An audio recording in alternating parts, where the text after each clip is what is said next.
Close your eyes for a moment. Can you picture a thought? Is it a spark of light? A ripple in water? A cloud drifting across the sky? We think every day, every hour, every moment. But what are thoughts, really? And do they have a shape? Tonight on the Sleepy Brainist, we're going to slow down and drift gently through the hidden world of your inner mind, exploring the strange, silent shapes of thought, memory, and imagination. If you had to describe your thoughts as a shape or texture, what would they look or feel like? Let us know below, and we might feature your answer in a future episode. In the beginning, before any words form, before even an image flickers in the mind, there is something smaller, quieter, a feeling, maybe, not even an emotion, but something more subtle, a change, a twitch in awareness, the faintest glimmer, the quiet spark that starts a thought. It's not something we usually notice. Thoughts arrive so quickly that we believe they come fully formed. But if you slow down, really slow down, you might begin to feel the very edge of thinking, like standing at the shore before a wave touches your feet. Something is coming, but it hasn't yet taken shape. This initial spark isn't made of language. It doesn't sound like your voice. It has no words, no pictures, and no colors. And yet, it is powerful. It is the moment where consciousness lights a match in the darkness, tiny but radiant. Imagine a firefly glowing in a cavern. That's what the beginning of a thought feels like. Fleeting, mysterious, almost shy. Scientists might say it starts with electrical activity. A neuron fires in the brain. But you and I know it feels like more than that. It feels alive, organic, like something moving beneath the surface, reaching up from the deep. It might come from memory, or from sensation, or from a sudden intuition you can't explain. And then it begins to form, slowly. At first, this spark stretches itself. It reaches, it unfolds in silence. You don't control it, not really. It's more like watching something bloom in slow motion. The roots dive into your past, your knowledge, your fears, your hopes. The leaves push into possibility. All of it, this fragile unfolding, happens before you even realize you're thinking. And when you do notice it, the shape may already be forming.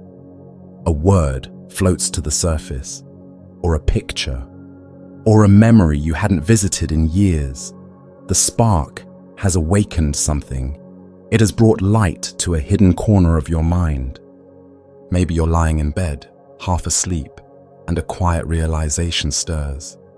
Not loud, not urgent, just there, softly present. Or maybe you're walking, distracted, and an idea drifts in like mist through trees. You didn't summon it. It arrived, a gift from somewhere beneath. In this way, every thought is born from silence. From nothing, it becomes something. A tiny flash in the vastness of the mind. A private beginning. A soft ignition. And the more you pay attention to this beginning, the more you see how much happens before anything becomes clear. Thoughts do not crash into our heads like thunder. They tiptoe, they stretch, they glow quietly before they speak. That little spark might be the beginning of something beautiful, or strange, or gentle, or profound. That spark is where everything begins. Imagine for a moment that your mind is a still moonlit pond. No ripples, no sound, just calm, endless water. Then, something happens. A single drop falls. Maybe it's the sound of a bird, or a smell, a memory, or maybe nothing at all. Maybe the drop comes from within, a quiet urge, a wondering, a question you didn't know you were asking. The drop lands, and suddenly, everything begins to move. This is the ripple, the gentle, widening motion that spreads across your inner world when a thought begins to take form. It doesn't rush, it doesn't crash. It circles outward with patient rhythm, as if carried by some silent current you can't see. At first, the ripple is small. You barely feel it. A faint shift in attention, a slight turn inward. You don't even know what you're thinking yet, only that something is beginning. Thoughts, in their earliest forms, often behave like water. They move around obstacles. They don't always follow straight lines, and they never stay still for long. One ripple becomes another. One circle overlaps with the next. What starts as a simple reaction, the sound of a voice, a sudden memory, a distant scent, becomes something richer, something with movement and depth. Some ripples are light, a passing observation, a random association, the color of someone's shirt reminding you of a childhood toy, the sound of a song echoing a dream you once had. These ripples drift across the surface and disappear almost as quickly as they came. But others travel deeper. They sink into your subconscious and stir up silt that's been resting for years. You might not even know why you're feeling what you're feeling, but the ripple has touched something ancient, something hidden, and now your mind is listening.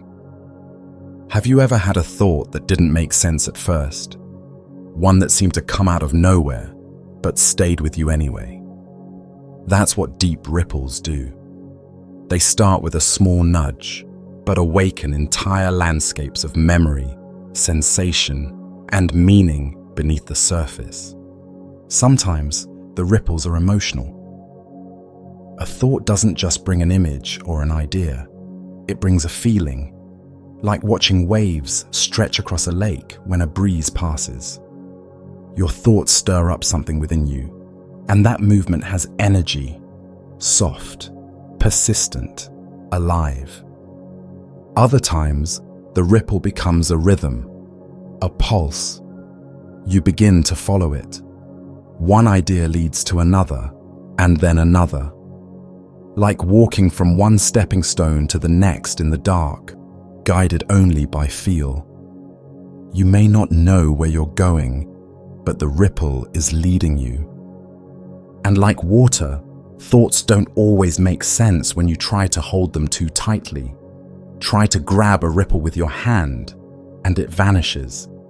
But watch it gently, and you'll see its shape, its spread, its story.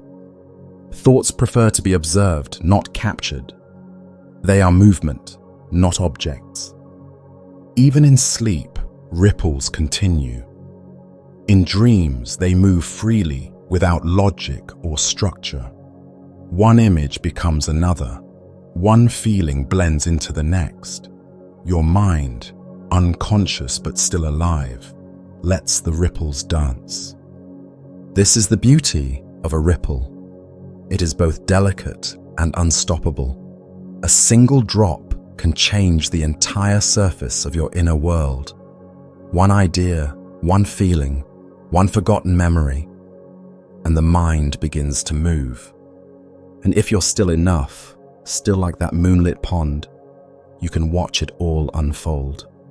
So next time you feel a thought stirring, don't chase it. Just notice. Be the pond. Let the ripples spread. Let it move through you. Because sometimes the gentlest ripples carry the deepest truths. Picture a quiet morning mist rising over a forest. It swirls and dances with no clear direction, shifting in ways you can't quite predict. It hovers, lingers, thins, then thickens again. You reach for it, but your hand passes through. You try to grasp it, and it slips away. This is what a thought can feel like when it begins to take shape as smoke. Some thoughts arrive not with clarity or sound, but with a hazy texture. You can't always say where they come from or what they mean. They just appear, like smoke curling from an unseen fire deep within the mind. You don't always know what started the fire. It may have been a memory, an emotion, a dream, or something ancient stored quietly in the folds of your subconscious. There's something poetic about thinking of your thoughts as smoke, fluid, mysterious, and alive in a way that solid things are not. Smoke doesn't obey. It doesn't follow a line. It floats, explores, and wraps itself around everything in its path. That's how some thoughts behave, especially the ones that aren't fully formed. They wander. They wrap themselves around other thoughts, memories, impressions, even smells or colors. Have you ever felt a thought teasing the edge of your mind? Like a word you know but can't remember? It's there, but just out of reach. You feel its presence like smoke drifting through a hallway. You can smell it, sense it, even feel it brush against your skin, but you can't hold it. That's because some thoughts aren't meant to be seized right away.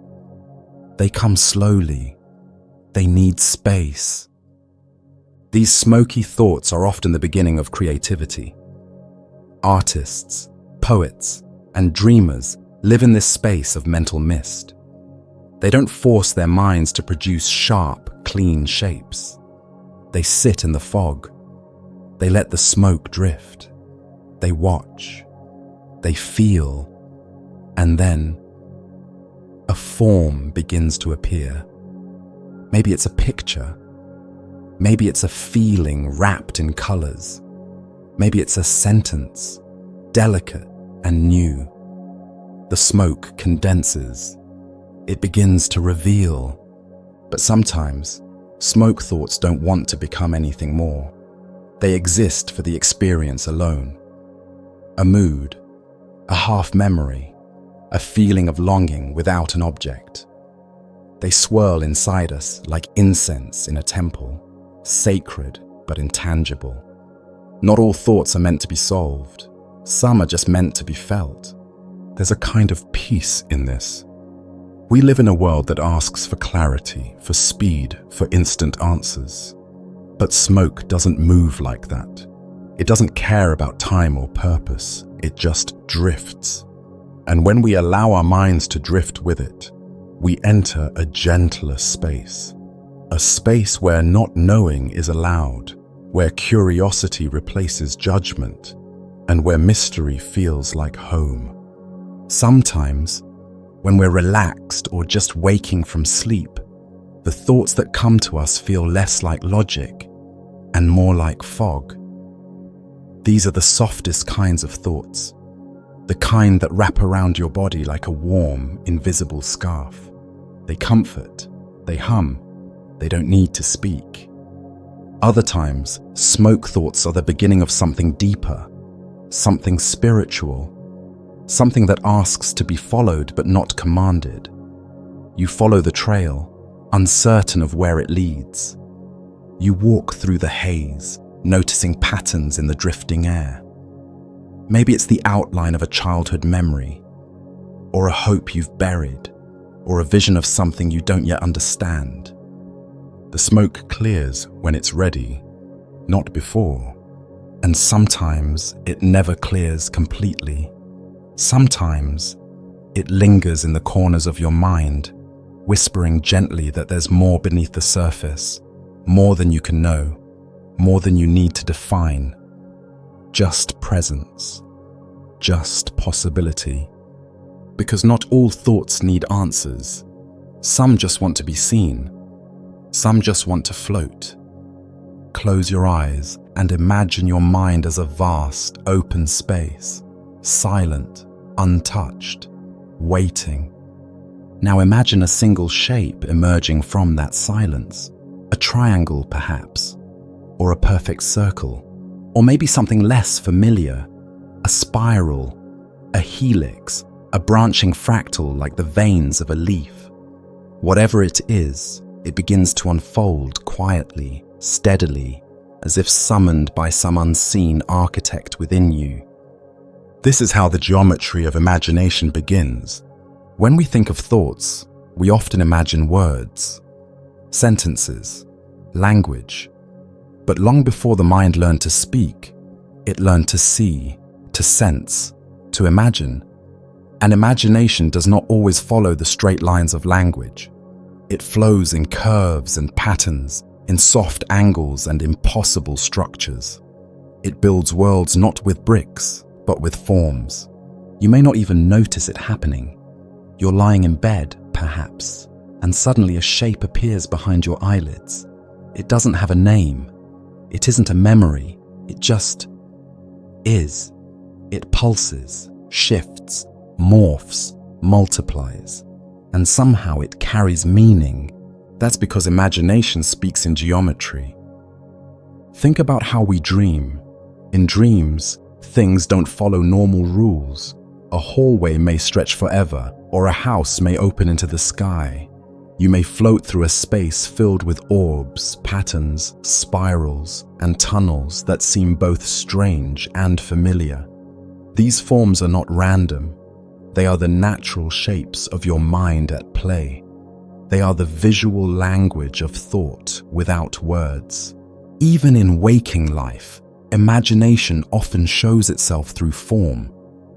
A child, for instance, drawing a star, a sun, or a perfect swirl without needing to be told what it means. The shapes are instinctive. We are drawn to symmetry, to patterns, to movement. Why? Because the mind understands in structure. Even when you daydream, the pictures that float through your head often come with shape. A distant mountain, a spinning wheel, a doorway in the middle of nowhere. Sometimes, imagination builds things that cannot exist in the real world. Impossible staircases, infinite spirals, cities suspended in the clouds. The mind is not bound by physics. It is free to explore the pure essence of shape and space, and in doing so, it creates beauty. But geometry in the mind isn't always visual. It can be felt. Have you ever had a thought that moved in a particular direction? One that circled, or rose, or dropped like a stone? These movements are mental geometries, forms experienced through intuition rather than sight. A solution to a problem might feel like a line snapping into place. A memory might feel like a tunnel pulling you backward. A new idea might arrive like a starburst, expanding from a central point. These aren't just metaphors, they are the mind's way of mapping meaning onto space. Mathematicians often describe experiencing complex ideas not as numbers or formulas, but as shapes, elegant curves, multi-dimensional structures, even invisible forms they can feel but not fully explain. This is the geometry of deep thought, where understanding itself takes on form. Artists and composers do this too. A painter may begin with a blank canvas and feel a composition before seeing it, sensing balance, tension, rhythm. A musician may write a melody that rises and falls in ways that mirror mountains or spirals or waves. In both cases, the mind is drawing on its internal geometry to create something that feels right, even before it can be described. And you don't have to be an artist or a mathematician to feel it. Every time you close your eyes and imagine something, not with words, but with feeling, you are entering this world. The geometry of imagination is always with you, in your thoughts, in your dreams, in the background of your quietest moments. Tonight, if your thoughts begin to wander, let them take shape. Let them curve and bend. Let them twist into something strange and beautiful. You don't need to explain it. You don't need to name it. Just watch as your mind begins to draw. Lines become spirals. Spirals become galaxies. Galaxies become entire worlds you've never visited, but somehow already know. Because deep inside you, imagination is not just color and light. It is shape. It is movement. It is geometry. And it is yours. What does a memory feel like? Not just emotionally, but physically. When you recall something from your past, does it feel like a flash, a breeze, a weight? Does it have edges or mass? Does it drift like a feather or settle like a stone? Close your eyes and think of a childhood moment. Any moment. Maybe it's the sound of your mother's voice, the warmth of the sun on your face during a long-forgotten summer afternoon, the smell of old books in your school library. Notice what happens in your body when that memory appears. It doesn't just arrive, it lands. This is the quiet truth most of us overlook. Memories are not only mental, they are also physical. They carry a kind of weight, not in kilograms or pounds, but in emotional density, in sensory richness, in presence. A memory can feel light as mist or heavy as gravity. And sometimes, the deeper it is buried, the more mass it seems to have when it finally surfaces. Scientists tell us that a memory is a pattern, a network of neurons firing in a specific arrangement. But to the mind, a memory is more than a firing pattern. It is a world, a room you once lived in, a voice you once loved, a time you can't return to but still carry inside you. And like objects in the real world, some memories feel heavier than others. Grief, for instance, makes memory dense. Think of someone you've lost. The weight of that memory sits in the chest, in the stomach, in the back of your throat. It bends time. It slows thought. You carry it with you, always, like a stone tucked deep into your coat pocket. Joyful memories are lighter, but not necessarily less powerful. Some carry a buoyancy that lifts you, even years later. A laugh shared under the stars, a first kiss, a moment when everything felt possible. These memories float in the bloodstream. They shine in the corners of your mind. And yet, even joy has its own kind of weight. The weight of longing, of time past, of beauty that once was. There are memories that sneak up on you, light and sudden, like leaves falling onto your shoulder. A song on the radio, the smell of rain, the clink of a spoon against a glass. And in that instant, the weight of a forgotten afternoon returns. Not crushing, but full, real, alive. And then there are the memories that crush, the ones you try to forget. Trauma, shame, regret. These are the heaviest of all. They don't float, they sink. They live in the body as much as the mind. A clenched jaw, a stiff spine, a quickened pulse. These memories may not visit often, but when they do, they arrive like thunder. And yet, even they are part of the architecture of who you are. Weight, in this sense, is not a burden. It is a measure of meaning. A memory with weight is a memory with significance. The more it shaped you, the more gravity it holds in your psyche. Sometimes, we carry memories we don't even recognize. They exist as feelings, as tensions, as dreams. We may not see the picture clearly, but the weight is still there. We feel it when we wake up without knowing why, when we avoid certain places or certain songs, The body remembers what the mind forgets. And yet, in this heaviness, there is something beautiful. To carry a memory is to carry a life lived. It means you have felt, you have seen, you have existed in a moment deeply enough that it left an imprint. And those imprints are not gone. They echo. They rest in your thoughts like stones at the bottom of a river, sometimes still, sometimes stirred by the current, but always there. The mind does not forget completely. Even in sleep, memories murmur. They shape our dreams. They color our thoughts. They soften or harden our reactions. They give context to the present moment. They teach us who we've been and who we might still become. So the next time a memory drifts into your mind, pause. Feel its weight. Let it settle. Is it heavy? Is it light? Does it warm you or pull you downward? Does it fill your chest or tighten your throat? Whatever it brings, welcome it. Because to remember is to feel, and to feel is to be alive. And in the quiet theater of your mind, memories are not just echoes. They are objects. They are weather. They are weight. And tonight, as you breathe deeply and drift slowly towards sleep, let the memories come, like feathers or stones, like mist or mountains. Let them land and let them rest. Imagine you're standing in a vast open sky, soft blue, endless, without horizon. There are no buildings, no noise, just air, light, and you.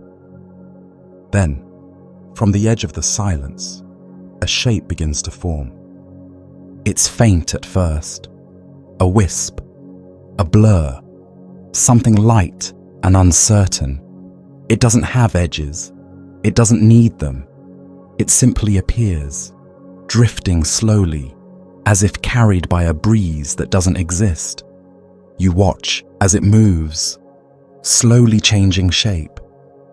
A thought. This is the nature of daydreams. They don't arrive with a crash. They drift in, uninvited, soft and slow, like clouds across the mind's sky. And just like clouds, they often carry no clear meaning at first. They float, they stretch, they dissolve and become something else. Daydreams don't knock at the door. They pass through walls. There's a gentleness in them. Unlike focused thought, which sharpens like a blade, daydreams blur the world. They blend memory and fantasy, past and future, real and unreal. One moment, you're thinking about something you have to do tomorrow. The next, you're standing on a beach that doesn't exist, watching waves that your mind invented. You didn't decide to go there. You just went. Thoughts during daydreams are like floating shapes, abstract, delicate, free. They aren't tied to time or logic. They don't ask to be solved. They ask only to be felt. You may be staring out a window, eyes fixed on nothing, and suddenly you're somewhere else entirely. Maybe you're speaking to someone who's long gone. Maybe you're flying over forests. Maybe you're remembering something that never actually happened, but feels as vivid as truth. This is the unique magic of drifting thought. It doesn't follow rules. It moves like mist. Have you ever noticed how your body changes when you daydream? Your shoulders loosen, your eyes unfocus, your breath deepens. It's as if your body knows. We are stepping into a softer space now, a place without pressure or expectation, just movement. Sometimes, in this movement, something beautiful happens. A problem that once seemed impossible becomes simple. An idea forms, quiet and elegant. A connection appears between two things you never noticed before. The floating shapes of your daydreams begin to align, almost like stars finding their place in a constellation. not through effort, but through ease, through letting go. This is why creativity so often begins in daydreams, not through force, but through flow. The painter sees a picture behind their eyes. The poet hears a line drift across their mind like a falling feather. The musician feels a rhythm emerge from the stillness. All of it begins in the space between attention and relaxation, where thought is allowed to float. Children live in this space more naturally. Watch them stare at nothing, lost in stories no one else can see. They build castles in the air, talk to invisible friends, ride dragons through imaginary skies. To them, floating thoughts aren't distractions, they're doorways. As adults, we tend to close those doorways. We're told to focus, to think straight, to stay grounded. But what if floating is not a form of escape, but a kind of return?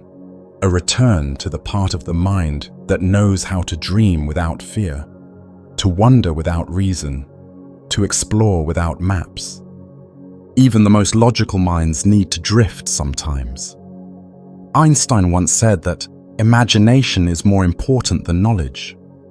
And where does imagination live, if not in these floating shapes of thought? In the moments when we allow our attention to lift, like a balloon released into the breeze. Not all floating thoughts lead to insight. Some are just gentle, quiet, pleasant.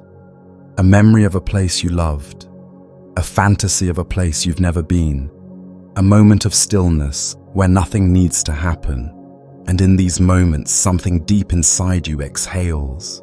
Floating thoughts remind us that not everything must be productive, that some of the most meaningful parts of being human come from the spaces in between effort and rest, between clarity and mystery. Imagine standing in the silence of an early morning, looking up at a still pond. The water is glassy, unmoving, and then, suddenly, a bubble rises from beneath the surface. You don't know where it came from. You don't know how deep it began, but there it is, drifting upward, wobbling as it goes. It breaks the surface and pops. That moment, the silent release, the brief shimmer, the gentle burst, is what many thoughts feel like, especially the ones that seem to arrive from nowhere. Sometimes a thought isn't pulled up deliberately. It doesn't follow logic or reason. It floats into consciousness like a bubble rising through water. One moment, nothing. The next, a fully formed idea, image, or sentence appears. You didn't ask for it. You didn't prepare for it. It just came. This is one of the quiet mysteries of the mind. Where do these bubbles come from? Are they fragments of memory waiting patiently in the depths? Are they pieces of dreams we forgot to remember? Are they messages from parts of ourselves we rarely listen to? Psychologists might say these are the products of the unconscious mind, ideas formed far below the level of awareness, shaped by patterns, desires, or associations we don't fully grasp. But you don't need to understand the science to feel the wonder, because every bubble thought feels like a small gift, a whisper from beneath. Some bubbles are bright. They bring lightness, joy, inspiration. A sudden idea for a painting, a phrase you've been trying to remember, a memory that makes you smile. These bubbles rise gently, reflect light, and pop with delight. Others are heavier, darker, slower to rise. A thought about something painful, a memory long buried, a truth you've been avoiding. These bubbles don't float as quickly. They push through layers of emotion, and when they reach the surface, they ripple the calm. They ask to be noticed. And sometimes, the bubbles don't even make sense. They're strange images, random phrases, feelings you can't quite name, but even these carry meaning. The mind doesn't always speak in clear language. Sometimes it speaks in riddles, in symbols, in shimmer and motion. And then, just as quickly, they're gone. That's the nature of bubble thoughts. They are fleeting, ephemeral. Try to hold on to one and it slips away. Try to pop it too soon and it vanishes before it can show you what it carries. The best thing you can do is observe. Watch the bubble rise. See what's inside. Let it burst when it's ready. You may have experienced this in the moments just before sleep, when your body is still and your mind begins to drift. Thoughts rise in rapid succession, unrelated but strangely rich. A forest, a clock ticking backward, someone's face, a phrase from a book. These are the bubbles of twilight thought, born from the boundary between wakefulness and dreaming. They are not mistakes or distractions. They are expressions of a deeper intelligence, one that doesn't always use words, one that communicates through feeling, through flashes, through rhythm and pause. Creative people often talk about waiting for something to come.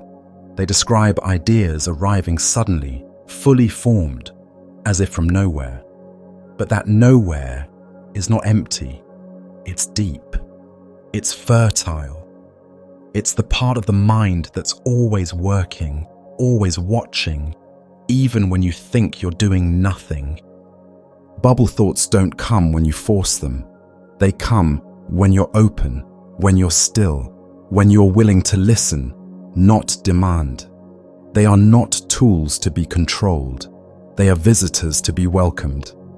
And like bubbles in water, their beauty lies in their motion, in the moment they appear, in the shimmer they cast, in the soft sound of their disappearance. There's a certain kind of thinking that doesn't follow a straight line. It doesn't march forward from point A to point B, neatly stacking logic like bricks. No. It turns. It curves. It loops back on itself. It bends, then bends again. It forms a pattern not of steps, but of spirals. Spiral thinking is one of the oldest and most natural patterns in the universe. You see it in the swirling galaxies above your head, in the shells of ancient sea creatures, in the way water circles a drain, in the way ferns unfurl in spring. Even your own DNA is a spiral. It is life's signature, a movement that doesn't just go forward, but deepens with each loop. So it's no surprise that your thoughts too often follow the sacred geometry. Have you ever returned to the same idea again and again, each time seeing it a little differently? Maybe you're trying to understand a decision you made long ago, or make sense of something someone once said. It comes back to you, not as a repetition, but as a new layer, a spiral. The first time you think it, it's raw and uncertain. The second time, it carries memory. The third time, it carries perspective. Each loop around the spiral brings you closer, not to a conclusion necessarily, but to a deeper understanding. Spiral thinking isn't always comfortable. Sometimes it feels like being stuck in a loop. Why am I thinking about this again? Why does this feeling keep returning? But if you look closely, you'll see that you're not in the same place each time. You're moving inward, or upward, or somewhere in between. The spiral isn't trapping you, it's guiding you. We spiral when we dream, we spiral when we grieve, we spiral when we heal, because healing is not linear. It revisits old wounds, not to reopen them, but to re-see them, to re-hold them with softer hands. A memory that once felt sharp may now feel distant, faded, softened by time. You're not the same person who first felt it. The spiral has turned. Children naturally spiral in their thoughts. Watch them play, returning to the same game, the same question, the same imaginative scene. They are working something out, not by climbing a ladder of logic, but by circling it, feeling it from every angle, touching it with every emotion. Adults do it too, but often without noticing. You lie in bed and a thought circles in your mind. Something someone said years ago. A what if, a wish. You've thought about it before, but tonight it feels different, deeper, maybe a little sadder or wiser. The spiral has turned again. Even love spirals. The way you felt about someone at the beginning may not be the same years later, but the feeling circles back. Familiar, yet changed. Relationships spiral through stages. Curiosity, joy, confusion, conflict, forgiveness, connection. And if you stay with the spiral, you find depth, you find truth, you find each other again and again and again. Thinking in spirals isn't about solving a problem once and for all. It's about dancing with it, returning to it, allowing it to speak in different voices over time. And this is not weakness. This is wisdom. Nature understands spirals. Water spirals through rivers. Wind spirals through storms. Planets spiral around stars. Nothing moves in a perfect line because life doesn't, and neither does thought. There's a special peace in embracing the spiral. You no longer need to reach a finish line. You no longer need to rush toward answers. You begin to trust the process. You begin to notice that with each return, you are changed. The thought is the same, but the thinker is not. This is why ancient cultures revered spirals as symbols of consciousness and spirit. The Celtic spiral, the labyrinth, the coiling serpent, all representing journeys inward, journeys onward, journeys eternal. The spiral doesn't end, it expands. So if you find yourself returning to the same thought tonight, don't resist it, don't shame it, don't call it overthinking. Just notice, let it circle, let it turn. Ask yourself gently, what has changed this time? What am I seeing now that I didn't before? Because in the spiral of your mind, you are not lost. You are learning, you are growing, you are becoming. And every turn brings you one step closer to the quiet center, the still point around which everything moves. There are thoughts that move forward like arrows, direct, purposeful, aimed at something specific. And then there are thoughts that twist. They don't travel in straight lines. They wind, they tangle, they loop around themselves like ivy climbing a tree, or like a creeping vine wrapping around a fence, never quite stopping, never quite resting. These thoughts don't seek answers. They seek growth. Slow, quiet growth, inch by inch, curling towards something unseen. You've felt them before, haven't you? A thought that begins innocently enough, an observation, a feeling, a memory, and before you know it, it has wrapped itself around your attention. It twists through your mind, sliding into other ideas, clinging to emotions, climbing upward without asking permission. These are the vine thoughts, and they can be both beautiful and overwhelming. Sometimes they are comforting. Like a green plant winding its way up a windowsill, they bring life to the still places of your inner world. You find yourself remembering something simple, like the way sunlight felt on your face as a child, and that one memory twists into another. Your old schoolroom, a friend's voice, the smell of crayons and wooden desks. Soon, the vine has wrapped around your entire morning, pulling you gently into a forest of forgotten sensations. But sometimes, the vine is thorned. It doesn't grow from beauty. It grows from fear, from doubt, from longing. These thoughts don't bloom softly. They grip. They coil tightly around your calm. You start with a small worry. Maybe you forgot something important, and soon it twists into a chain of what-ifs. What if I fail? What if I disappoint them? What if I'm not enough? The vine tightens.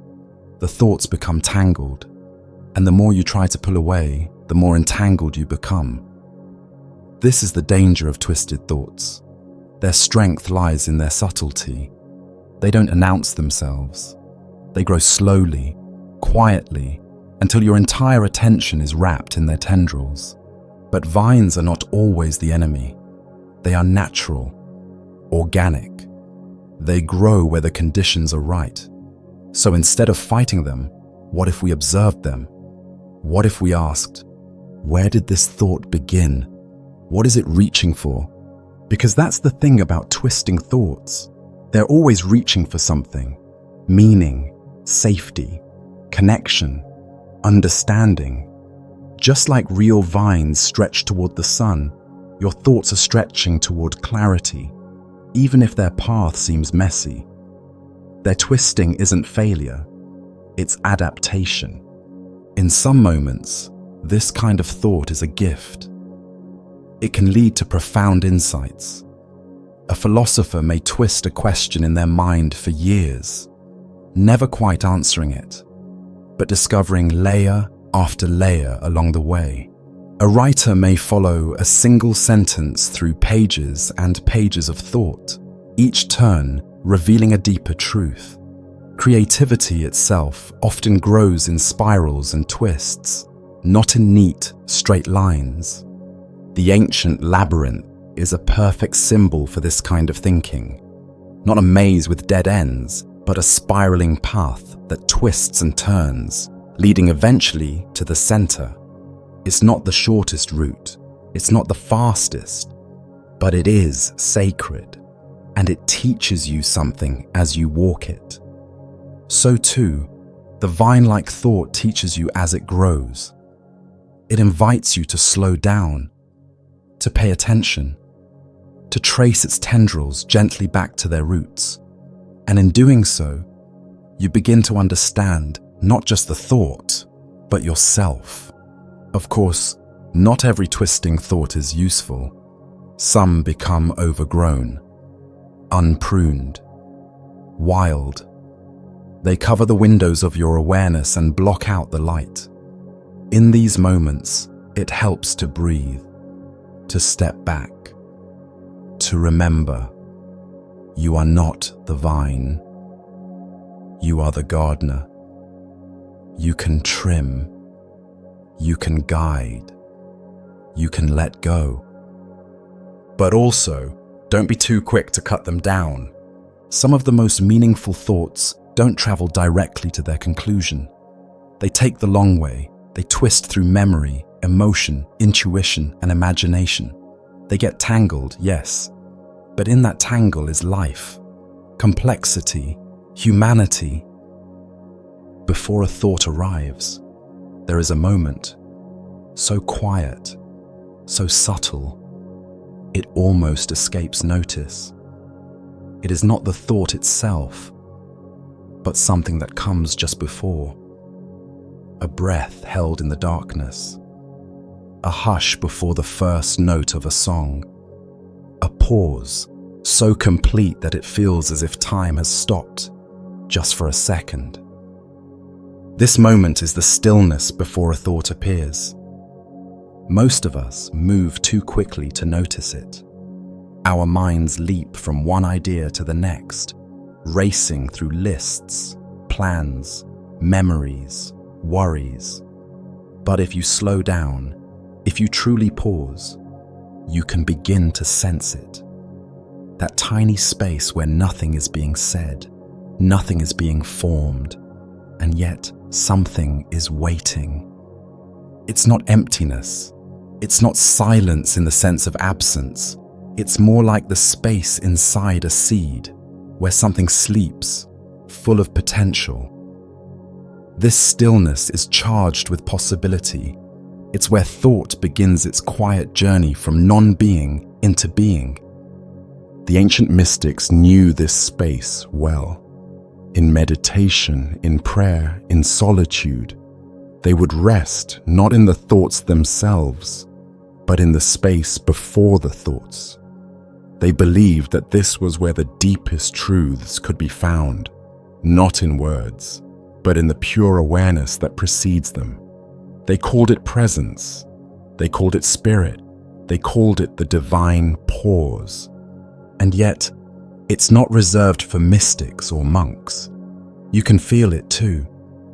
You probably already have, when you stare at the sky and your mind goes blank. When you're about to say something, but pause instead. When you open your mouth to answer a question and realize you don't know what you're going to say yet.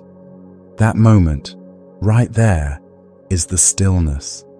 That's where the next thought begins to take shape. This space is incredibly gentle. It does not push. It does not demand. It doesn't shout for your attention. It simply waits, like a calm lake before a stone is thrown, like a blank page before the first word is written. And it is in this quiet that the most meaningful thoughts are born. Many of us fear stillness.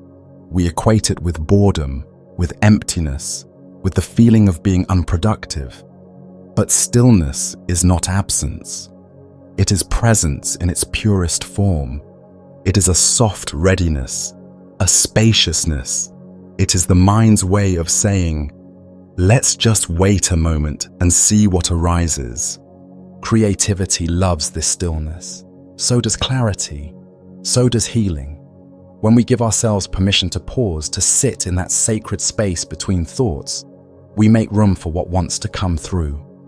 And it's often in those moments, when we least expect it, that the answer emerges. Not with fanfare, but with quiet certainty. A whisper, a nudge, a feeling that this is the next step. Think of a musician just before they strike the first note. That pause is not empty.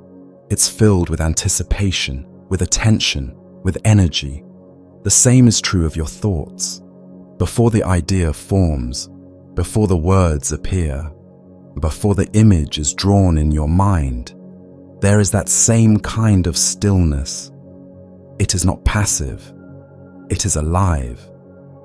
And sometimes the thought never comes. Sometimes you rest in that stillness and find that you don't need to think. You don't need to decide. You don't need to do. You just are. And in that being, there is peace. This space can become a refuge. When life feels chaotic, when your mind feels loud, when everything seems to demand a reaction, return to this stillness, not to escape, but to remember, to reconnect, to breathe.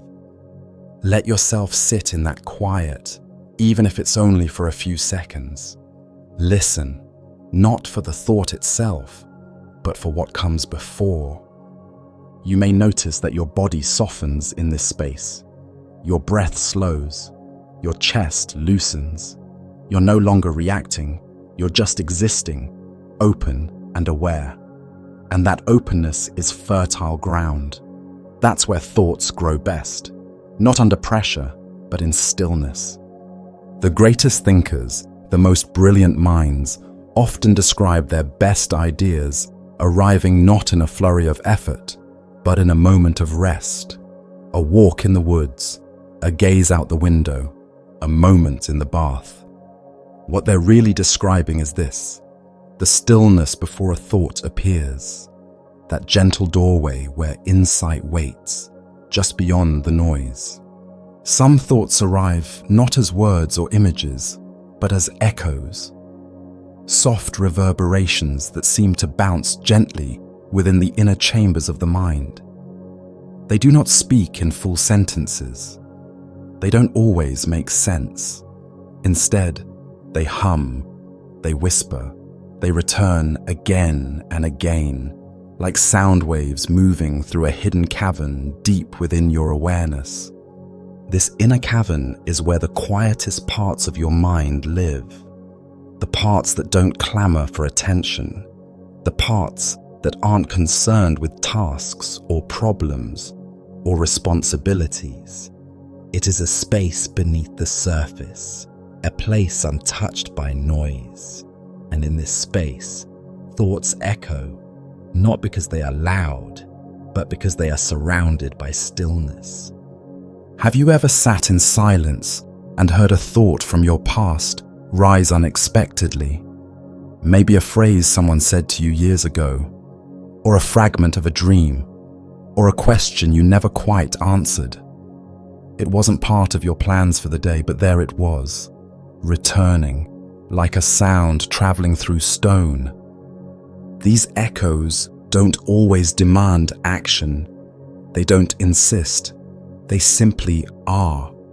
And in their subtle repetition, they ask to be noticed, to be felt, to be listened to, not as commands, but as companions. Sometimes, these echoes are soothing.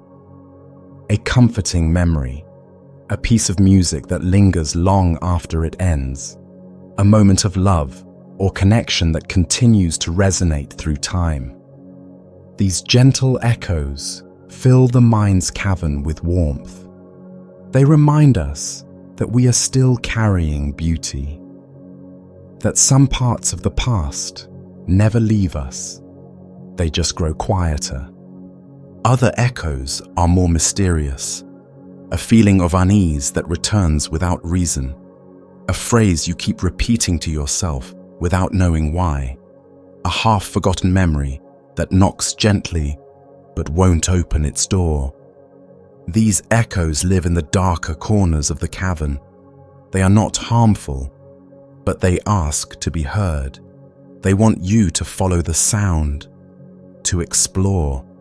And then there are the ancient echoes, the ones that don't seem to belong to any memory or moment.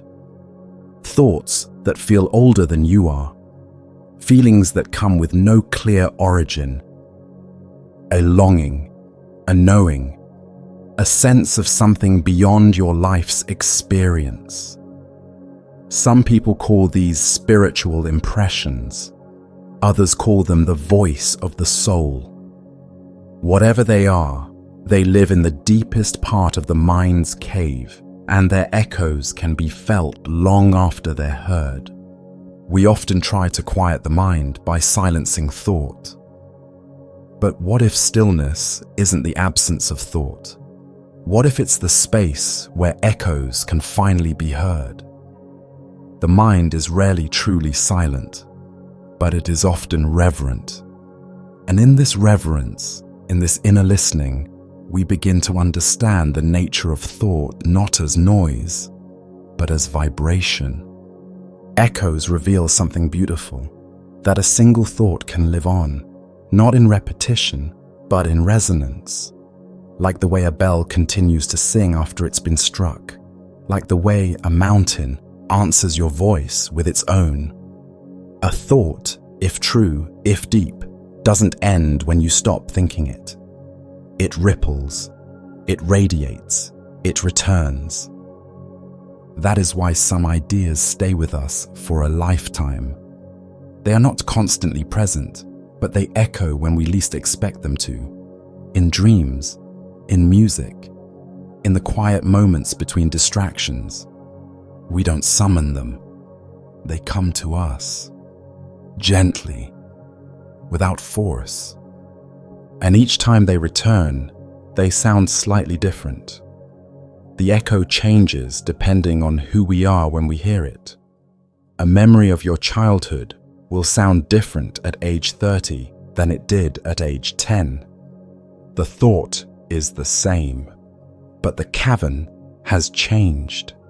It's deeper now, wider, softer, In this way, the echo is a conversation between you and yourself, not in words, but in presence. You send a thought out into the silence, and you listen to what comes back. Not just once, but over time. This is how we process grief, how we understand love, how we integrate change. And sometimes, all you need to do is sit quietly in that cavern and wait. The echo will come, the thought will return, not because you chased it, but because you were still enough to receive it. If you close your eyes and search gently inside your mind, you may begin to notice that not all thoughts feel the same. Some are quick and sharp, like flashes of lightning, clear, precise, gone in a moment. Others are soft and lingering, like mist rolling over a quiet field. But what if a thought had color? Not in the way we see it on a canvas or a screen, but in a deeper, more intuitive sense. A felt color. The kind you don't just observe, but experience. Some people do see thoughts in literal color. This is called synesthesia. But even for those who don't, the mind still paints. It uses color to signal mood, energy, and meaning in ways we may not even realize. Think about a peaceful memory. Maybe it's the ocean, or lying beneath a tree, or the sound of someone you love saying your name. As you remember it, does a color come to mind? Maybe something soft, pale blue, dusty rose, warm gold. The memory carries a color, even if there's no picture attached. It's like the emotional tone has been dyed with a hue only your heart understands. Or think of anxiety.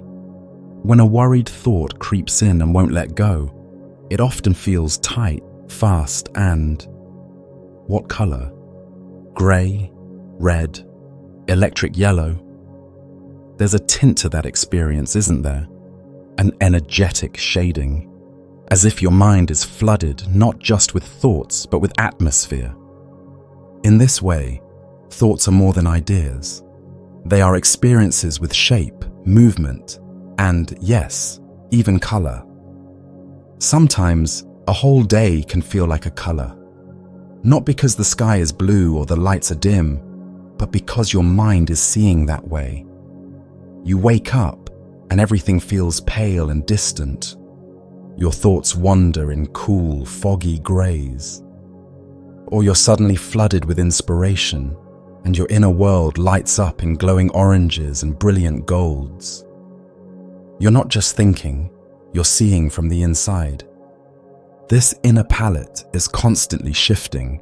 A song might turn your thoughts purple, a conversation might cast them in warm green, a single sentence from a book might leave behind a trail of soft amber that lasts for hours. And sometimes, the most powerful colors come from silence itself. Have you ever sat in the quiet and felt a deep, velvety blackness?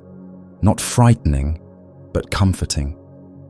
Like the thought hasn't arrived yet, but its presence is already glowing softly at the edges. Color also helps us remember. We often say things like, "That day felt gray," or "I remember the warmth of that moment." What we're really doing is translating thought into sensory language. Our minds do this naturally, without permission, without instruction.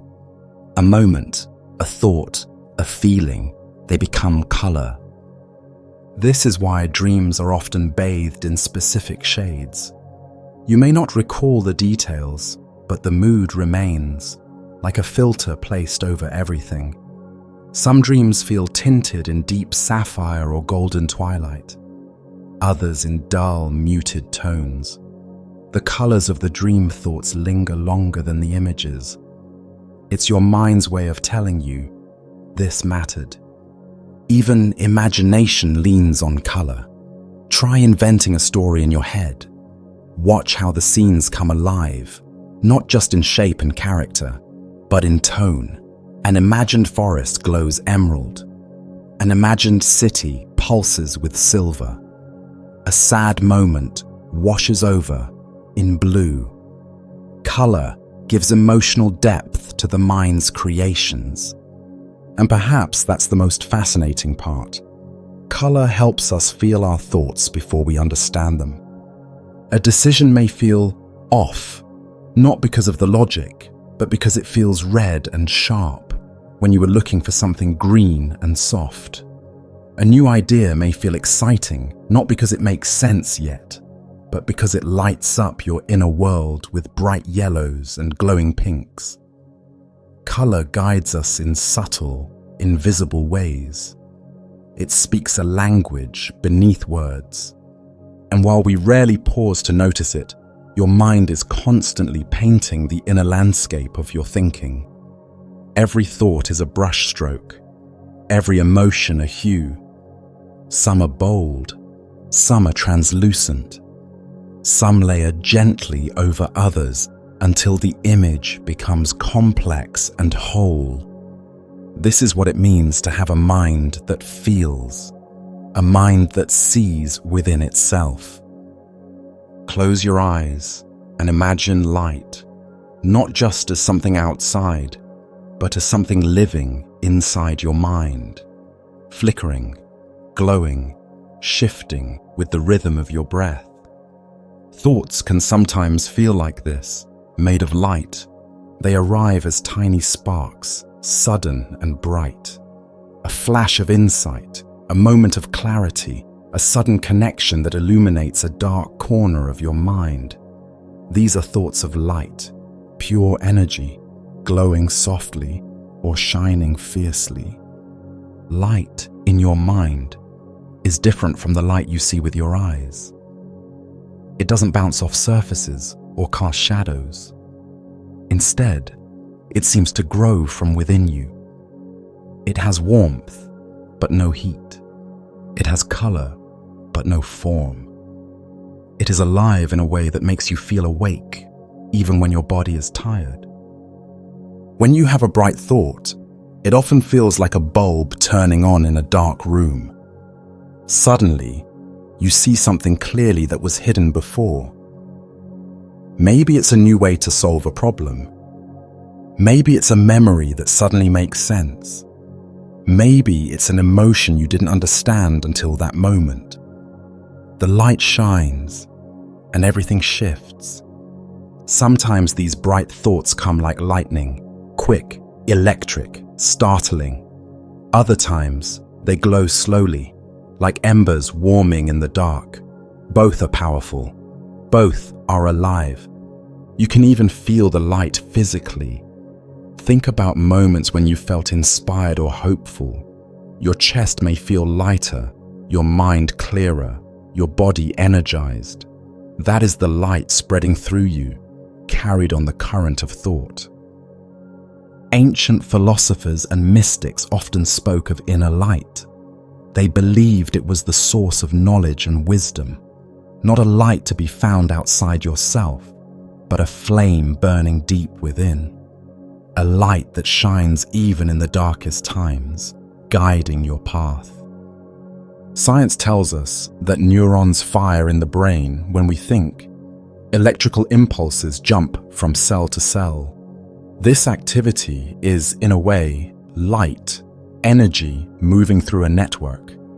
But the experience of that light is something more subtle and mysterious.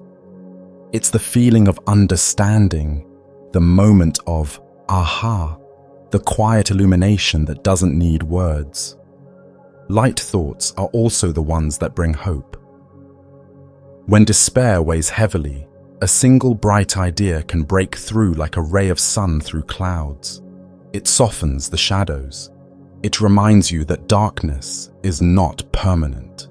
There is always light waiting to be found. Sometimes light thoughts are fragile. They flicker and threaten to go out. Doubt, fear, or distraction may blow on them like a cold wind. But you can protect them. You can nurture them by paying attention, by sitting quietly with the spark. by allowing yourself to feel the glow. And as you do, the light grows stronger. It spreads through your mind like dawn chasing night away. It touches other thoughts, waking them from sleep. It creates a web of illumination, a network of meaning and understanding. Have you ever noticed how some thoughts seem to sparkle with possibility? How some ideas glow with excitement before they even become clear? That's the light you're feeling, the light of potential, of creation, of becoming. The mind loves light. It seeks it out, even when you're unaware. Bright thoughts help you navigate confusion. They mark the path forward. They lift the veil on what was hidden. And when you close your eyes at night, sometimes you can still see that light, faint, shimmering, steady. It's there, waiting. A reminder that your mind is alive with energy, with brilliance, with quiet flames burning just beneath the surface. Not all thoughts feel soft and rounded, like a pebble, or gentle like a cloud. Some thoughts come with edges, sharp, defined, cutting. They have boundaries that seem to stand out clearly against the background of your mind. These thoughts are distinct. They have shape. They have form. They have edges. Have you ever had a thought that felt like a sudden line drawn in the sand? A boundary set, a decision made, a truth declared.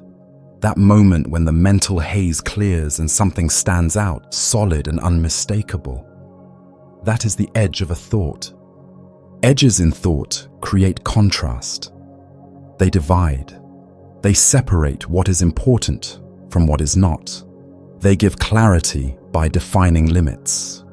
Without edges, thoughts would blur into one another, a continuous flow with no beginning or end.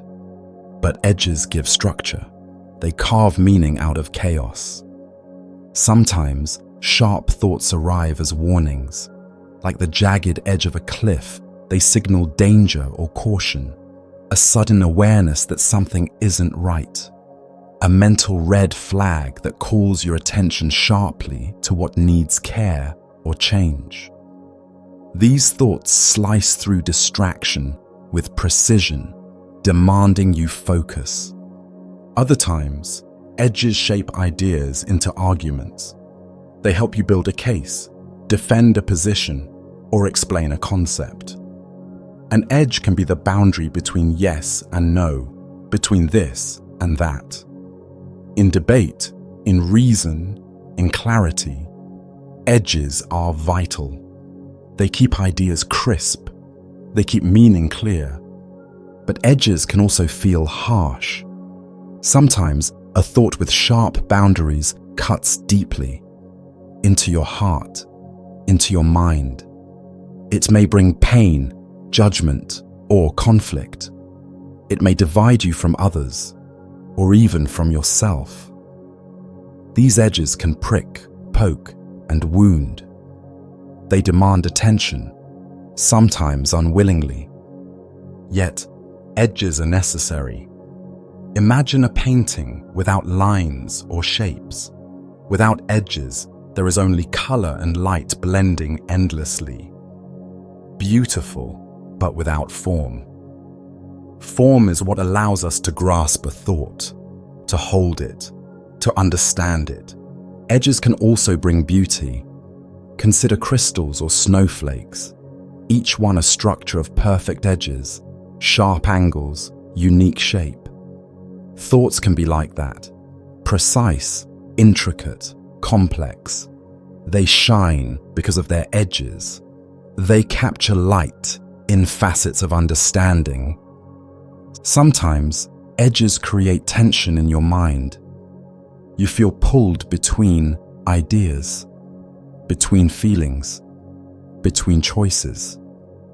That tension isn't always uncomfortable. It can be energizing.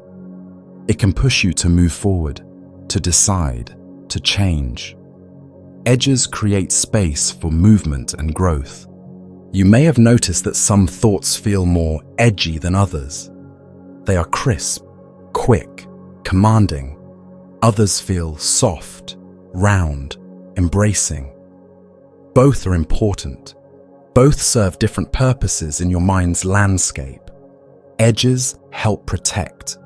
They guard your boundaries. They mark where you end and the world begins. They define your values, your limits, your identity. Without edges, everything would blur, and it would be hard to know where you stand. But edges are not always fixed. Sometimes they shift, soften, become porous. You can learn to soften the edges of a harsh thought, turning judgment into curiosity, conflict into understanding. You can smooth the sharp boundaries of fear into gentle questions. In this way, edges are alive. They move and change with you. They are part of the fluid geometry of your mind. Tonight, as you lie still and quiet, notice the edges in your thoughts. Are they sharp or soft? Clear or blurred? Do they protect or hurt? Do they close you off or open you up? You don't need to fix them. Just notice. Because the edges of your thoughts, whether sharp as a blade or soft as a petal, are the contours of your inner world. They shape how you see, how you feel, and how you grow.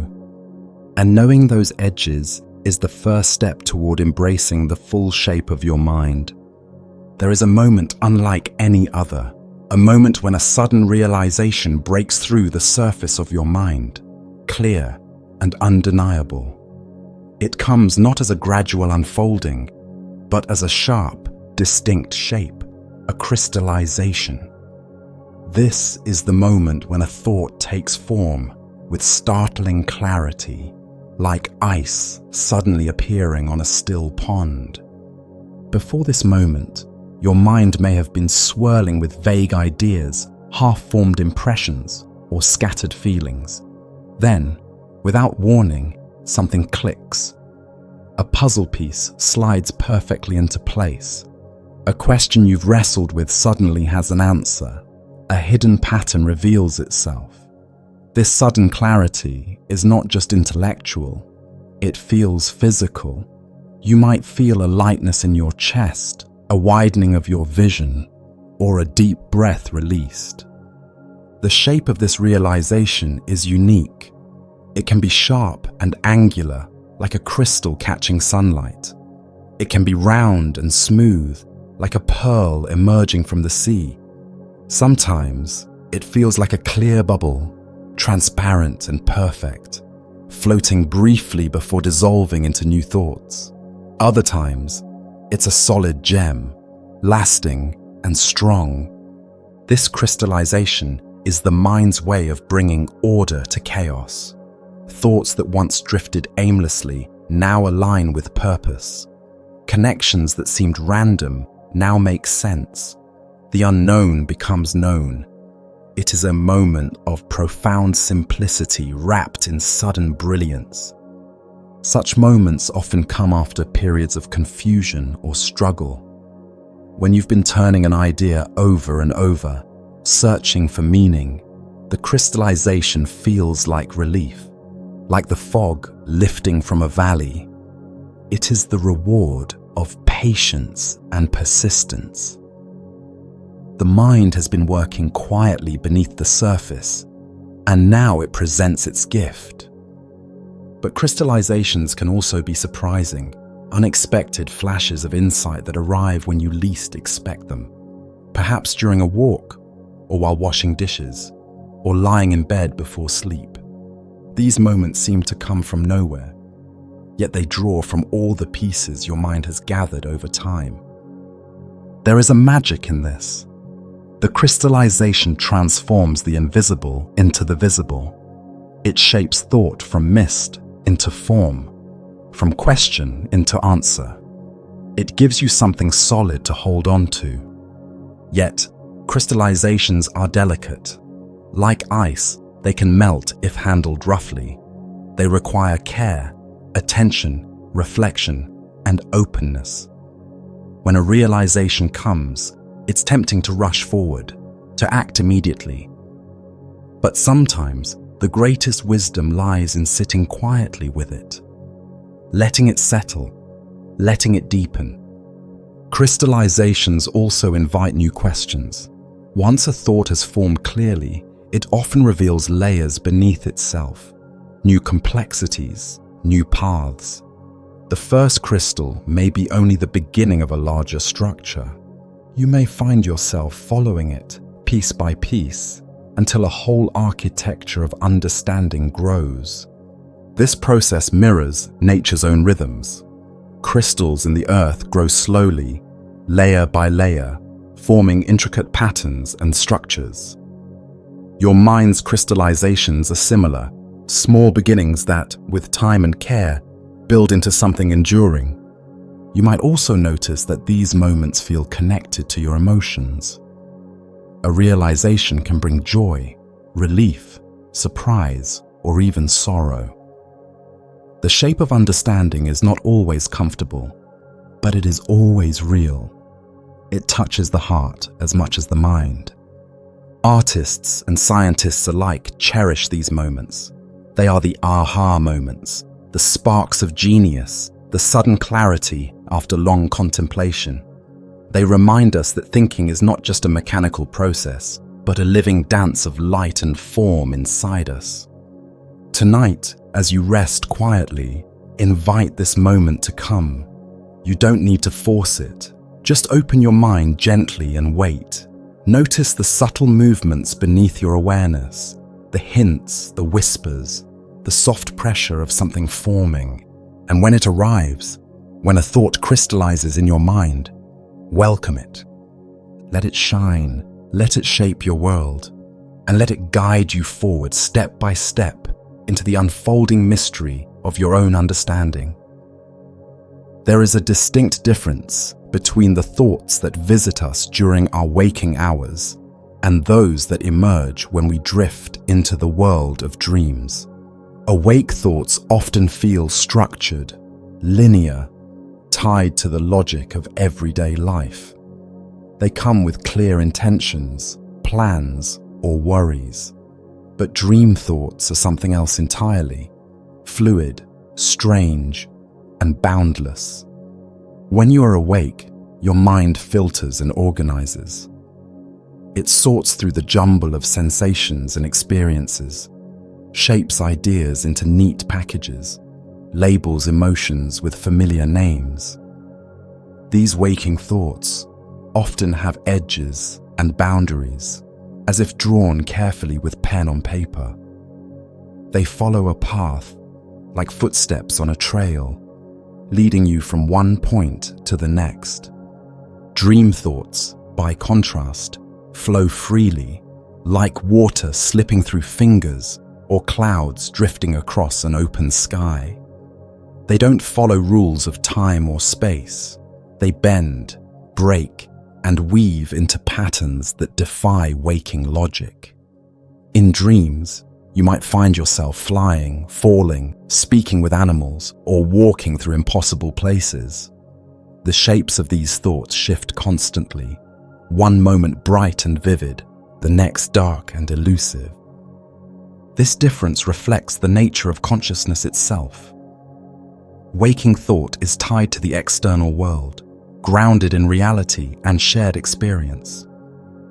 Dream thought slips beneath the surface, swimming in the depths of the unconscious, where symbols, emotions, and memories mingle freely. It is a language without words, where meaning is felt rather than told. In dreams, thoughts can be more honest than in waking life. They reveal hidden fears, desires, and truths that our conscious minds might avoid. A dream thought may appear as a symbol, a locked door, a flowing river, a shadowy figure. These symbols carry weight and message, inviting interpretation not through logic, but through feeling and intuition. Sometimes, dream thoughts feel like whispers from another world, a realm beyond everyday awareness. They connect us to the vast inner landscape of the psyche, where time collapses and the past, present, and future blend. In this realm, you might meet parts of yourself you've never seen awake. You might relive memories with new perspective. You might glimpse possibilities yet to come. Because dream thoughts are not confined by the rules of waking life, they can surprise and unsettle. They challenge assumptions and invite exploration. They remind us that the mind is far more than a thinking machine. It is a vast, mysterious ocean, deep and unknowable. Waking thoughts are often busy and urgent, tied to tasks and worries. Dream thoughts, however, have their own rhythm. Slow, strange, sometimes chaotic, sometimes serene. They unfold in scenes rather than sentences. They speak in colors, shapes, sounds, and sensations. When you wake from a dream, you may recall fragments, an image, a feeling, a wordless story. These fragments linger like echoes, carrying messages that your waking mind can carry forward. Sometimes they dissolve quickly, like mist. Other times they stay with you, inviting reflection. Many creative people have drawn inspiration from dream thoughts. Artists, writers, musicians have used the strange logic of dreams to fuel their work, to break free from conventional thinking, to tap into something wild and original. Dream thoughts are the playground of imagination, where rules bend and new ideas take shape. There is also a healing power in dream thoughts. They allow the mind to process emotions and experiences that may be too complex or painful for the waking mind. In the fluid realm of dreams, wounds can begin to close. Understanding can emerge without words. As you prepare to sleep, consider the world of dream thoughts waiting to meet you. Allow yourself to surrender to their flow. Let go of the need to control or understand immediately. Trust the strange, shifting shapes that arise. Know that your mind is traveling beyond the edges of waking thought, into a realm where everything is possible, where your inner self speaks freely, where the impossible becomes real. And when you awaken, carry a piece of that dreamlight with you. A gift from the fluid, mysterious, and endlessly beautiful world of thoughts that live beyond waking. Thoughts are rarely separate from the emotions that stir within us. When you feel joy, your mind fills with bright, buoyant images. When fear creeps in, your thoughts tighten, twist, and shrink. Emotions give thoughts their texture, their pulse, their life. They color the shape of what we think, making each idea unique not only in content, but in feeling. Imagine a thought as a living thing. Without emotion, it would be a cold, empty form, like a sculpture without warmth or breath. But with emotion, it becomes vibrant, complex, and deeply personal. Feelings wrap around thoughts like a cloak, softening some, sharpening others. They push thoughts forward, hold them back, or swirl them in endless loops. Have you noticed how anxiety shapes your thinking? It often gives thoughts a tight, tangled texture. The mind races, jumps from one worry to another, unable to settle. Thoughts become sharp edges cutting into calm. They spiral into what-ifs, magnifying fear. The emotional charge of anxiety makes each thought feel urgent, heavy, and difficult to escape. Contrast this with calmness. When you feel serene, thoughts tend to flow softly and smoothly, like a gentle river. They spread out, unfold, and linger without pressure. The texture is light and open, inviting exploration rather than resistance. Calmness creates a space where thoughts can breathe, where clarity can emerge. Joy brings a different quality.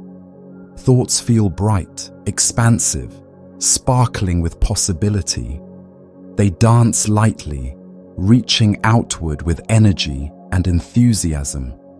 Emotions like love or excitement make thoughts feel warm, glowing, even radiant. The mind becomes a garden where ideas bloom freely. Sadness, too, shapes thoughts uniquely. It can make them slow, dense, heavy, like thick fog settling over a landscape. Thoughts may circle softly around loss or longing, tinged with gentle melancholy.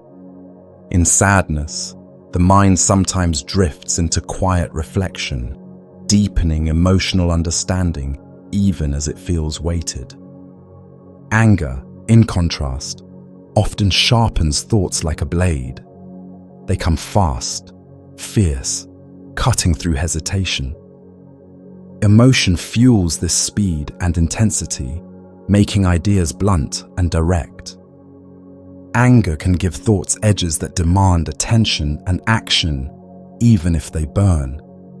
But emotions don't just color the intensity or speed of thoughts, they shape their very form. Fear might make a thought coil tightly, like a snake ready to strike. Love might make it spiral upward, reaching for connection. Curiosity may stretch a thought outward like a blooming flower, eager to explore. Sometimes, emotions create contradictory shapes within the mind. You might feel joy and sadness at once, creating a complex weave of thoughts that are both light and heavy. These emotional layers give depth and richness to your inner experience.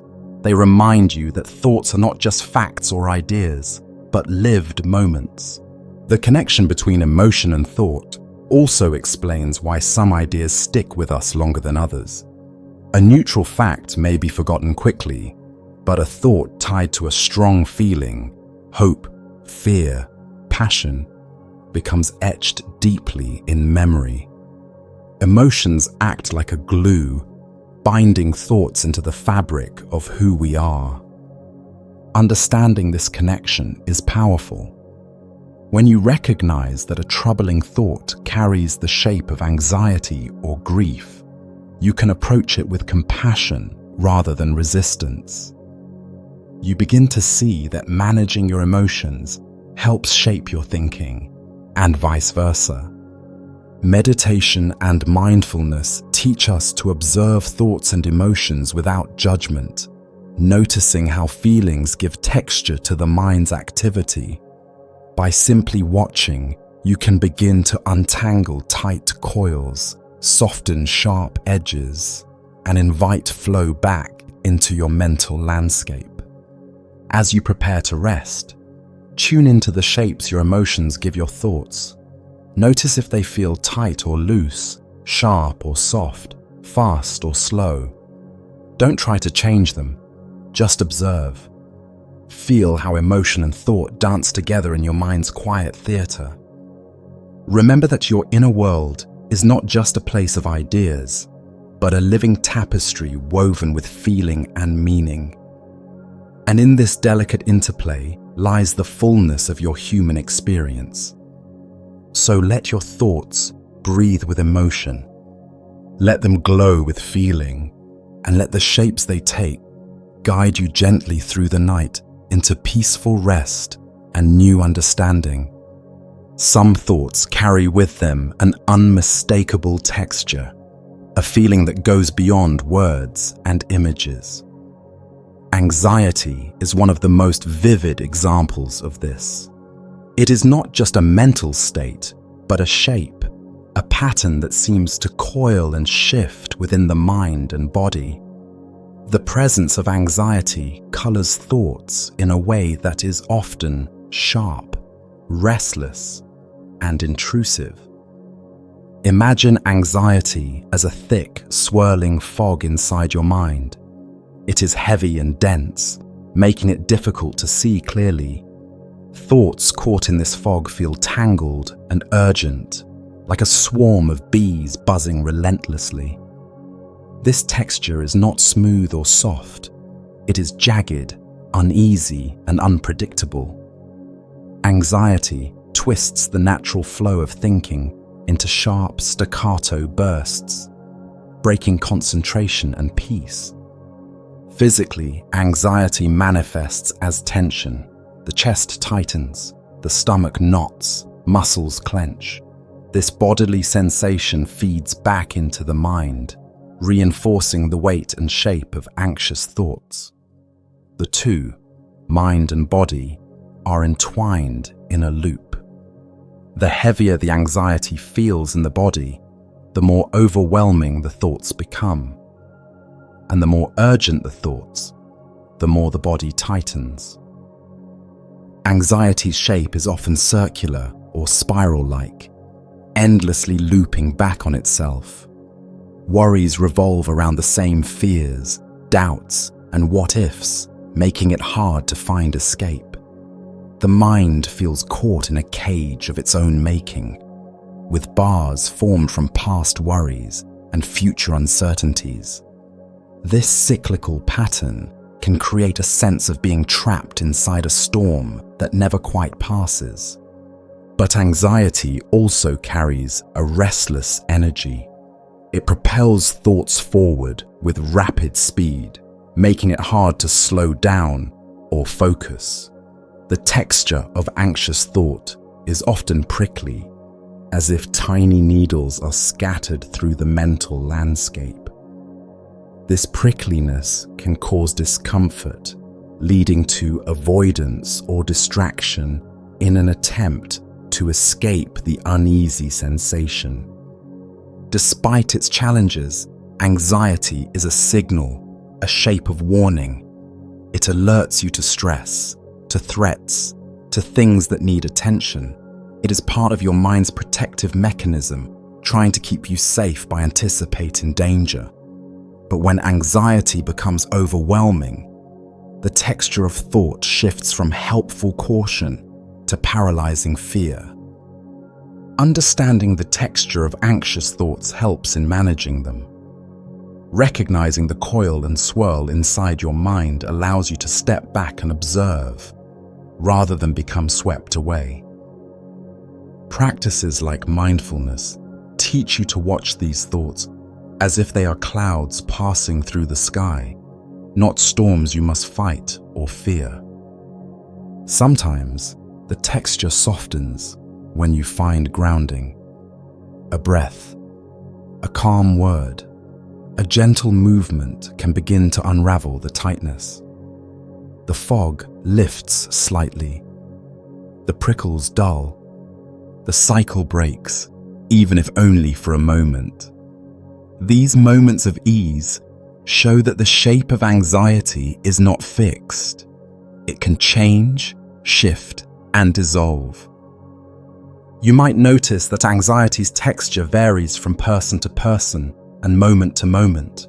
For some, it feels like sharp spikes. For others, a dull weight. Some experience rapid, fluttering thoughts. Others feel a slow, grinding tension. Each experience is unique, but all share the quality of shaping thought into something difficult to bear. This is why compassionate attention is so important. Instead of pushing anxious thoughts away, acknowledging their shape helps reduce their power. Naming the texture, tightness, swirl, prickliness, gives you a tool to navigate them. It turns the unknown into something familiar.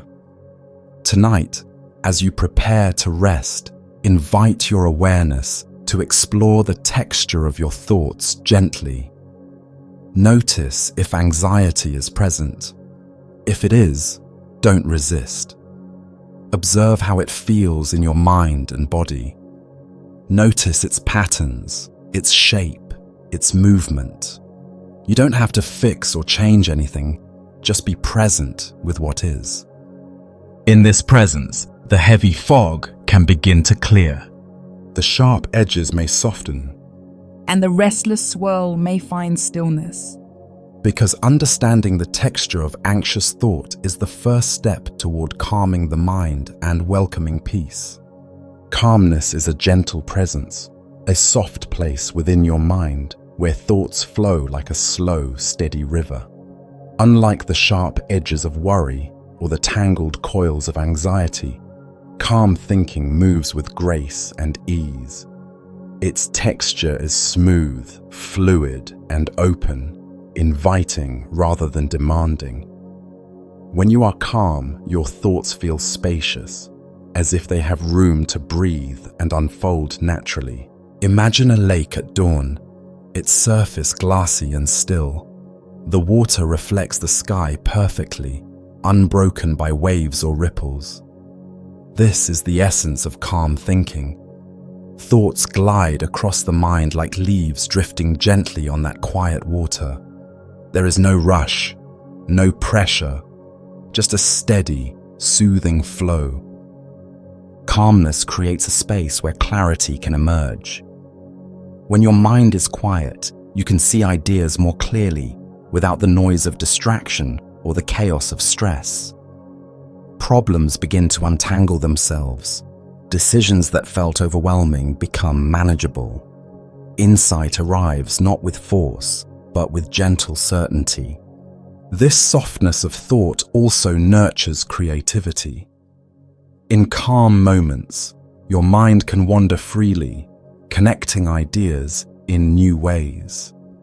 Without the pressure to perform or the urgency of deadlines, thoughts mingle and play like children in a garden. The relaxed mind is fertile ground for inspiration, where subtle patterns and possibilities emerge naturally. Calm thinking affects not just your mind, but your body as well.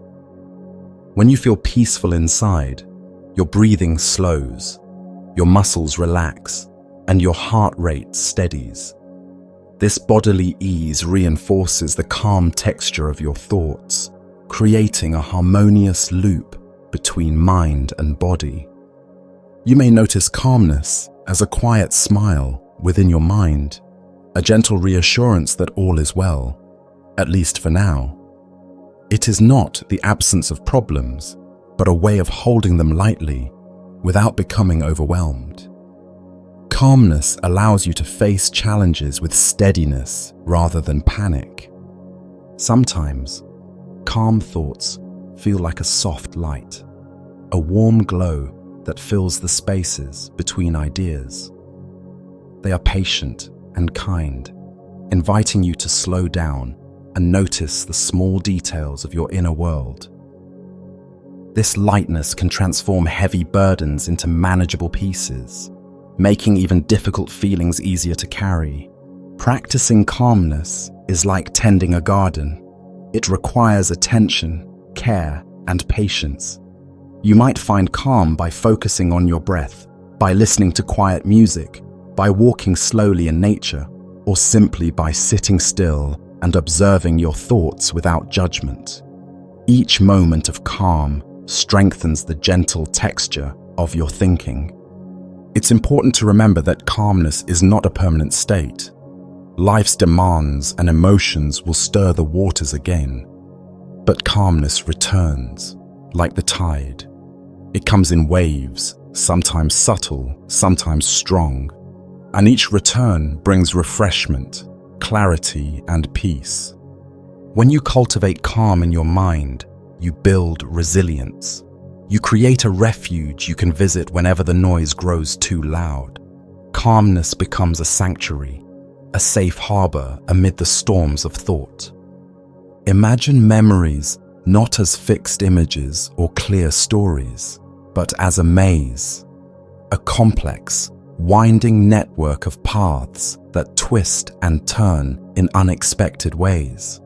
This maze is the landscape of your mind where memories live, not neatly arranged like books on a shelf, but tangled and interwoven like the branches of an ancient forest. Each memory is a corridor, leading you deeper into your past.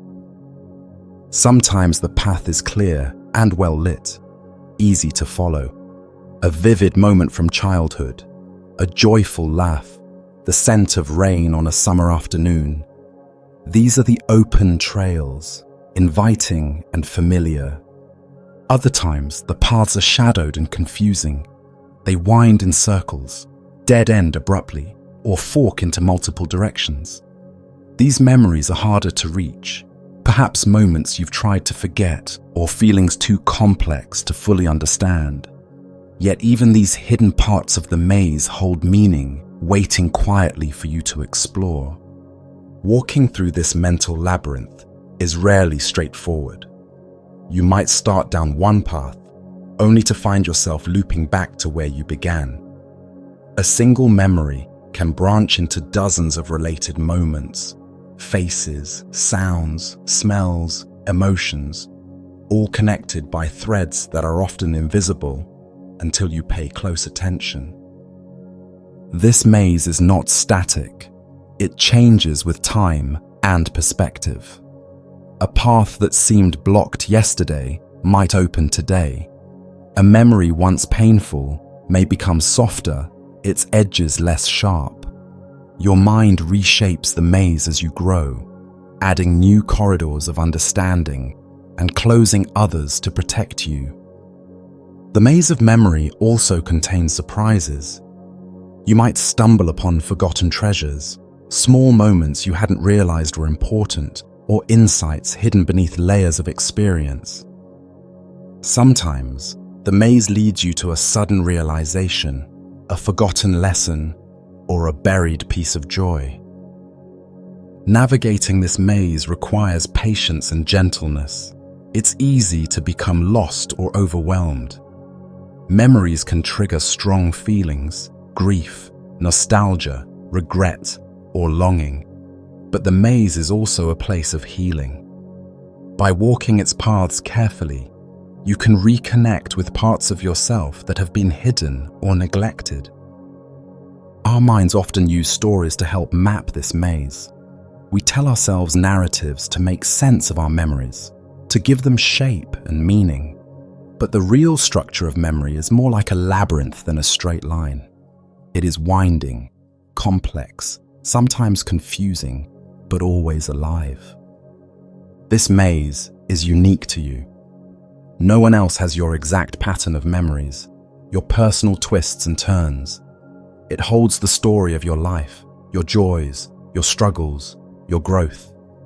At times, you may find yourself revisiting the same corridors repeatedly, trying to understand a particular memory more deeply. These repeated journeys are part of the maze's magic. Each time you walk the path, you see something new. The walls shift, the light changes, and you gain fresh perspective. The maze of memory also connects past and present. A current feeling may lead you back to a distant moment, revealing how your history shapes your experience today. Understanding these connections can bring clarity and compassion for yourself. Imagine your memories not as isolated moments, but as floating islands scattered across a vast, quiet ocean within your mind. Each island holds a piece of your past, a place, a feeling, a face, a sound that rises above the water's surface like a small, self-contained world. These islands drift gently, sometimes close together, sometimes far apart, connected beneath the waves by currents of emotion, thought, and time. When you recall a memory, it is as if you are stepping onto one of these islands. You feel its unique texture underfoot, the warmth of sunlight on a sandy beach, the cool shade of a forested glade, the soft rustle of grass in a breeze you can almost hear. Each island holds its own landscape of sensations, colors, and stories, distinct from the others, yet part of a larger whole. Some islands are bright and vivid, easy to reach and rich with detail. The laughter of a childhood friend, the taste of a favorite meal, the scent of rain on a familiar street. These are the memories that surface quickly, welcoming you like old companions. Their shores are well trodden, their paths clear. Others lie farther out, shrouded in mist or hidden by waves. These are the memories that retreat deeper into your mind, less accessible but no less real. A forgotten birthday, a fleeting smile from a stranger, a moment of sorrow long past but still felt. Approaching these islands requires courage and care, for their terrain may be rocky or overgrown with tangled vines of emotion. Between the islands flows the vast ocean of your unconscious. Its depths hold currents that carry memories from one place to another, shifting and reshaping their forms. Sometimes, two islands drift close enough to touch, merging their stories into new connections. At other times, islands drift apart, creating distance where once there was closeness. This ocean is never still. Your mind's tides rise and fall with mood, experience, and time. A memory that seemed distant may suddenly wash ashore in vivid detail. An old feeling may resurface, carried by the waves to the edge of your awareness. The ocean moves your islands in ways both mysterious and profound. You may find yourself sailing between these islands without realizing it, your thoughts drifting from one memory to the next, guided by invisible currents of association. A smell might lead you to an island of childhood summers. A song might carry you to a distant shore of lost love. Your mind explores this archipelago constantly, weaving a rich tapestry of past and present. The metaphor of floating islands also reminds us of the separateness and wholeness of memory. Each island stands alone, unique and complete in itself, yet all are part of the same ocean, connected beneath the surface. Your memories are both distinct moments and parts of a continuous story. Navigating this landscape requires patience and openness. Some islands may seem unfamiliar or even strange. Visiting them can bring up feelings of joy, nostalgia, sadness, or surprise. But each visit adds depth to your understanding of yourself, enriching the map of your inner world. There is also beauty in the drifting nature of these islands. Memories are not fixed monuments, but living places that move and change with you. They grow new paths, uncover hidden groves, and sometimes fade softly into the mist. This fluidity allows healing and transformation as old islands merge with new experiences. Tonight, as you prepare to rest, imagine setting sail on this vast ocean. Feel the gentle rocking of your mental vessel as you glide between islands. Notice the textures of each shore you visit, the colors, the sounds, the emotions that rise like tides. Allow yourself to explore without judgment or rush. Embrace the mystery of these floating worlds within you. Because within the ocean of your mind, each island holds a story, and every journey between them is a voyage home. Imagine your thoughts as tiny islands adrift in a vast mental ocean, each one unique, separate, and yet connected beneath the surface.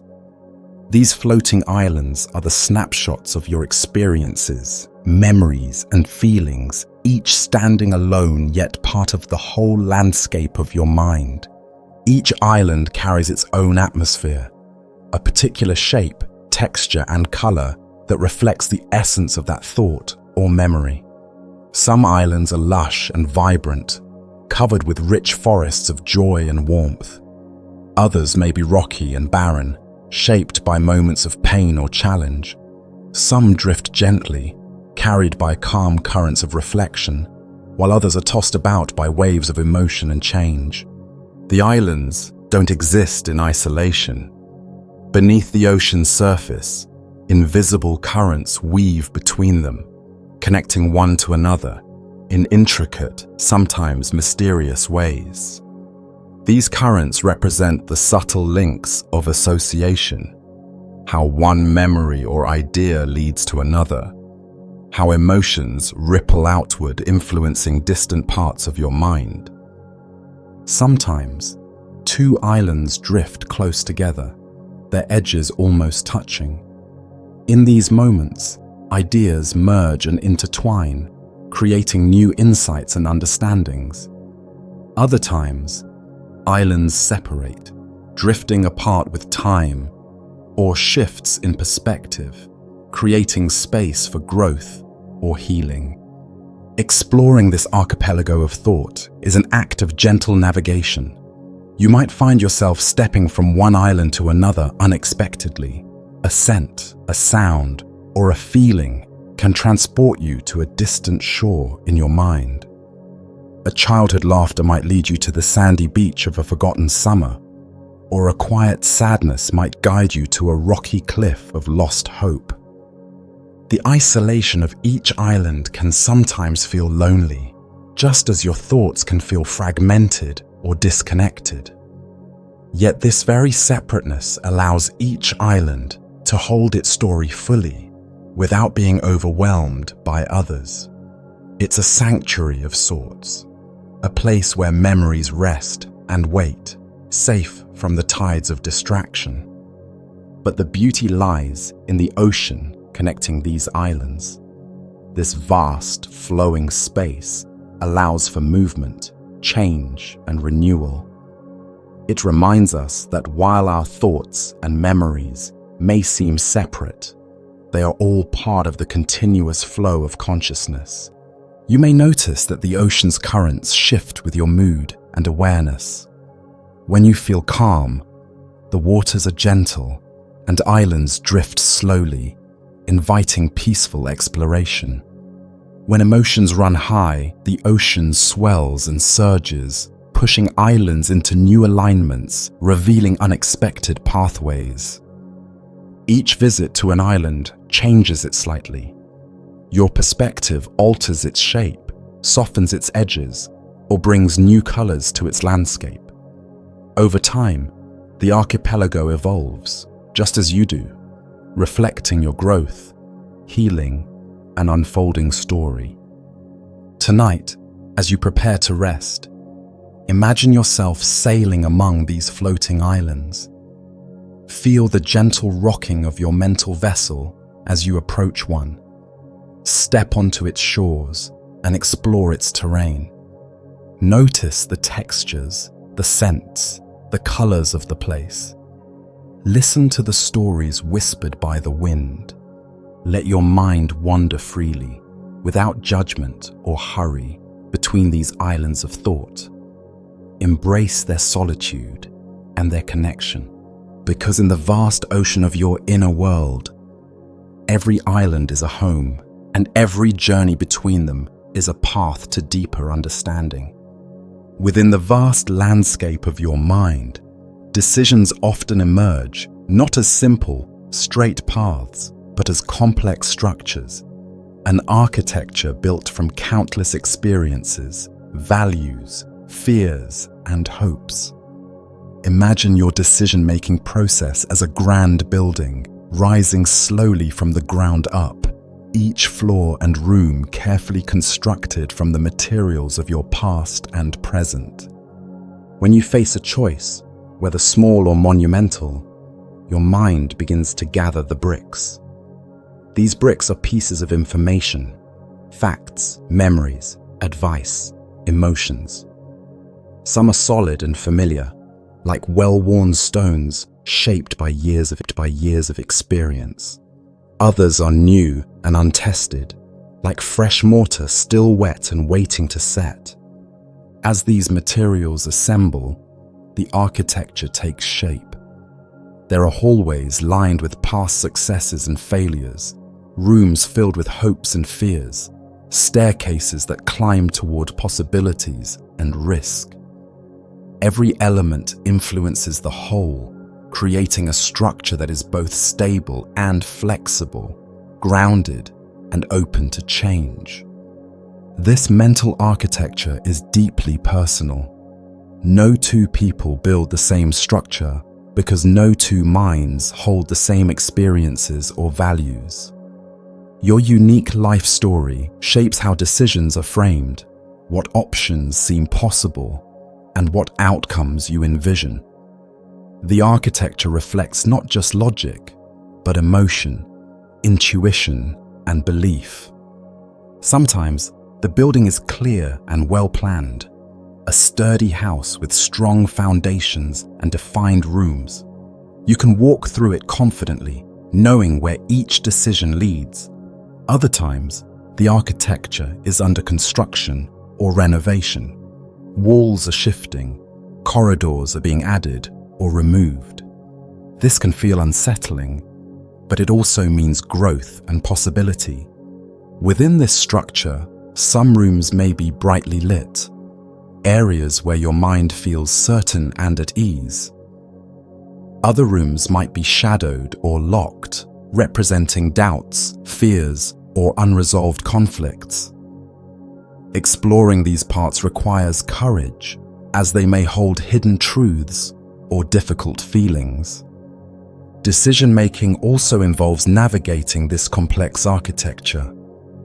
You may wander through different rooms, weighing options, considering consequences, imagining futures. Sometimes, you revisit the same room multiple times, each visit bringing new insights or shifting perspectives. Other times, you may feel stuck in a hallway, uncertain which door to open next. The architectural metaphor highlights how decisions are rarely made in isolation. The structure connects every choice to countless others, forming a web of influence. Your past decisions shape current possibilities. Your current feelings reshape how you view the past. This architecture is not static. It grows and evolves as you learn and live. Mistakes may require remodeling, new experiences add wings or basements, and fresh ideas inspire innovative designs. Your mind's building is a living monument to your journey. Sometimes, external events act like architects or builders, prompting unexpected changes, loss, love, opportunity, or challenge. These forces can shake foundations, open new spaces, or close old ones. How you respond to these changes influences the resilience and beauty of your inner architecture. There is also artistry in this process. Just as architects balance function and beauty, your mind seeks harmony between reason and feeling, certainty and doubt, safety and adventure. The best decisions often arise when this balance is achieved, creating structures that are both strong and inspiring. Tonight, as you settle into rest, imagine wandering through this inner building. Explore its rooms gently and with curiosity. Notice where the light shines and where shadows linger. Feel the textures of the walls. Smooth certainty, rough challenge, soft hope. Allow yourself to appreciate the complexity and craftsmanship of your mental architecture. Understand that every decision, every thought, every feeling has contributed to its unique design. Because within this vast structure, you are both the builder and the inhabitant. Creating a home for your mind, one choice at a time. Have you ever tried to hold a thought in your hand? It's an impossible act because thoughts are not objects. They have no weight or texture you can grasp physically. Yet, in the landscape of the mind, some thoughts feel almost tangible. They hover near you like a gentle mist or press softly like the warmth of sunlight on your skin. Others are more elusive, quick flashes that vanish the moment you turn toward them. Imagine trying to catch a thought like catching a butterfly. You reach out, and it flutters just beyond your fingers, delicate and fleeting. This is the paradox of thought's nature. It is both present and intangible. You experience it fully, yet it cannot be held or contained. In the moments when a thought feels almost within reach, there is a sense of invitation, a beckoning to come closer, to explore, to understand. These thoughts may appear as sudden insights, quiet feelings, or subtle nudges from your subconscious.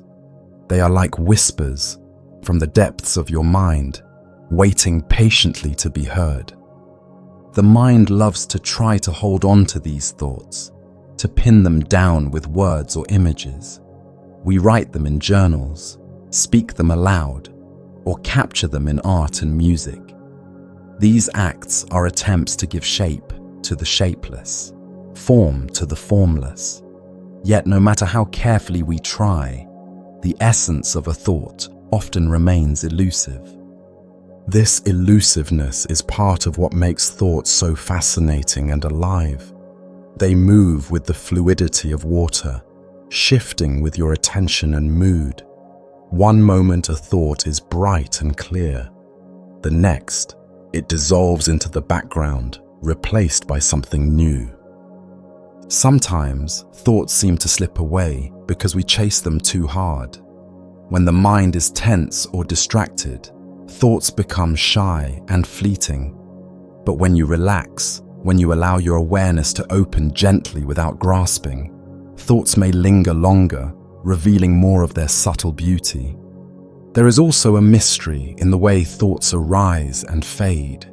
They seem to come from nowhere, sprouting unexpectedly from the soil of your consciousness. They carry meanings that may be hidden or symbolic, requiring patience to understand. Holding a thought, then, is less about physically grasping it and more about holding space for it. It is about creating an inner environment where thoughts can appear, grow, and unfold naturally. This space is built with patience, openness, and gentle attention. Meditation and mindfulness practices teach this beautifully. Instead of forcing thoughts to stay, you invite them to come and go like clouds passing across a sky. You observe without clinging, appreciating the dance of presence and absence. Thoughts can also be like bubbles rising in water, beautiful, transparent, shimmering for a moment before popping. You don't need to hold each bubble. Sometimes the beauty is in the fleeting nature itself. Tonight, as you prepare to rest, try to notice your thoughts without trying to hold them. Let them come close like butterflies or bubbles. Watch their colors and shapes, their movement and light. Allow yourself to be both observer and gentle companion to these thoughts. Because the true wonder of thought lies not in grasping, but in the freedom to let it be. Soft, shifting, and endlessly alive. Overthinking is a common experience that many of us know all too well. It begins subtly, a small concern or question tucked quietly into the corners of your mind. But soon it can grow into a complex web of thoughts, twisting and turning, folding in on itself like an endless fractal pattern. This fractal nature of overthinking means that the more you try to unravel it, the more intricate it becomes. Imagine looking at a beautiful snowflake under a microscope. Its shape is not simple. It is made up of repeating patterns that mimic each other at every scale. Zoom in or out, and you see the same complex design forever unfolding. Overthinking behaves in a similar way. One worry leads to another, which branches into more questions and doubts, each reflecting the structure of the last. These patterns are mesmerizing, but can also trap you. Your mind might circle around a single problem repeatedly, searching for solutions, weighing possibilities, doubting decisions, or replaying conversations. Instead of clarity, you find yourself tangled in layers of what-ifs and should-haves, unable to step back or move forward. This fractal looping is partly why overthinking feels exhausting. Your brain is working overtime, but it's caught in a loop, cycling through the same themes without resolution. It's like walking in circles within a labyrinth made of mirrors, each reflection multiplying the complexity and making escape seem impossible. What makes overthinking fractal is its self-similar nature. Each thought resembles the last, creating a pattern that's repetitive but never exactly the same. You might start with a simple worry, say, an upcoming conversation, and before you know it, the worry spirals into doubts about your self-worth, fears about rejection, memories of past failures, and projections of future regrets. Each of these thoughts expands and multiplies, forming smaller loops within the bigger loop. Understanding this fractal structure can help you recognize when you're caught in the pattern. Awareness is the first step to breaking free. When you notice your mind spinning in repetitive cycles, you can gently remind yourself that these thoughts are reflections, not new information. They often do not bring answers, only complexity. There are strategies to gently unwind this fractal web. Mindfulness and meditation encourage you to observe thoughts without judgment, to watch the patterns as they emerge and fade like waves on the ocean. This perspective helps you see overthinking as a natural but temporary state, something you can step out of rather than be consumed by. Creative activities like drawing, writing, or movement can also help. By shifting focus from internal looping to external expression, you give your mind a new way to process and release repeated thoughts. Physical movement, especially, breaks the mental cycles by engaging different parts of the brain and body. It's important to practice self-compassion during these moments. Overthinking is often linked to anxiety, perfectionism, or the desire to control outcomes. These impulses come from a place of caring and caution, not weakness. Recognizing this can help you approach your thoughts with kindness rather than frustration. Remember, your mind is not broken when it overthinks. It's simply trying to protect you, to solve problems, to prepare you for what's ahead. But sometimes, the best thing you can do is to gently step back, breathe, and allow the fractal loops to dissolve on their own. Tonight, as you prepare to rest, imagine your thoughts like a fractal pattern drawn in soft light. Complex, beautiful, but not permanent. See them shifting and fading as you watch with calm attention. Allow yourself to release the need to follow every twist and turn. Because sometimes, the most peaceful place is outside the maze, where the fractal patterns soften into quiet space and the mind finds rest. As you begin to drift towards sleep, your mind enters a unique rhythm, a slow, spiraling descent from wakefulness into the gentle embrace of rest. This process is a natural spiral, one that guides you gradually away from the busyness of the day and into the quiet stillness of night. Imagine a leaf caught in a soft autumn breeze. It doesn't fall straight down, but spirals gracefully, turning gently as it makes its way to the ground. Your mind behaves much the same way as you fall asleep. Thoughts, sensations, and awareness twirl slowly, loosening their grip, fading in intensity, and winding down with a calming grace. This slow spiral is essential for healthy sleep. It allows your body and mind to transition smoothly, avoiding abrupt shifts that can cause tension or restlessness. As your thoughts spiral downward, your breathing deepens, your muscles relax, and your heartbeat slows. Each turn brings you closer to that boundary between waking and dreaming, where consciousness softens and the world of sleep begins. Sometimes you may resist this spiral without realizing it. When stress or anxiety is high, your mind tries to hold on tightly to thoughts or worries, fighting the descent. This resistance can cause tossing and turning, making sleep elusive. But when you surrender to the spiral, to the natural unfolding of rest, you allow yourself to be carried gently downward, supported by the rhythm of your own body. This spiral is not just a descent, but a transformation.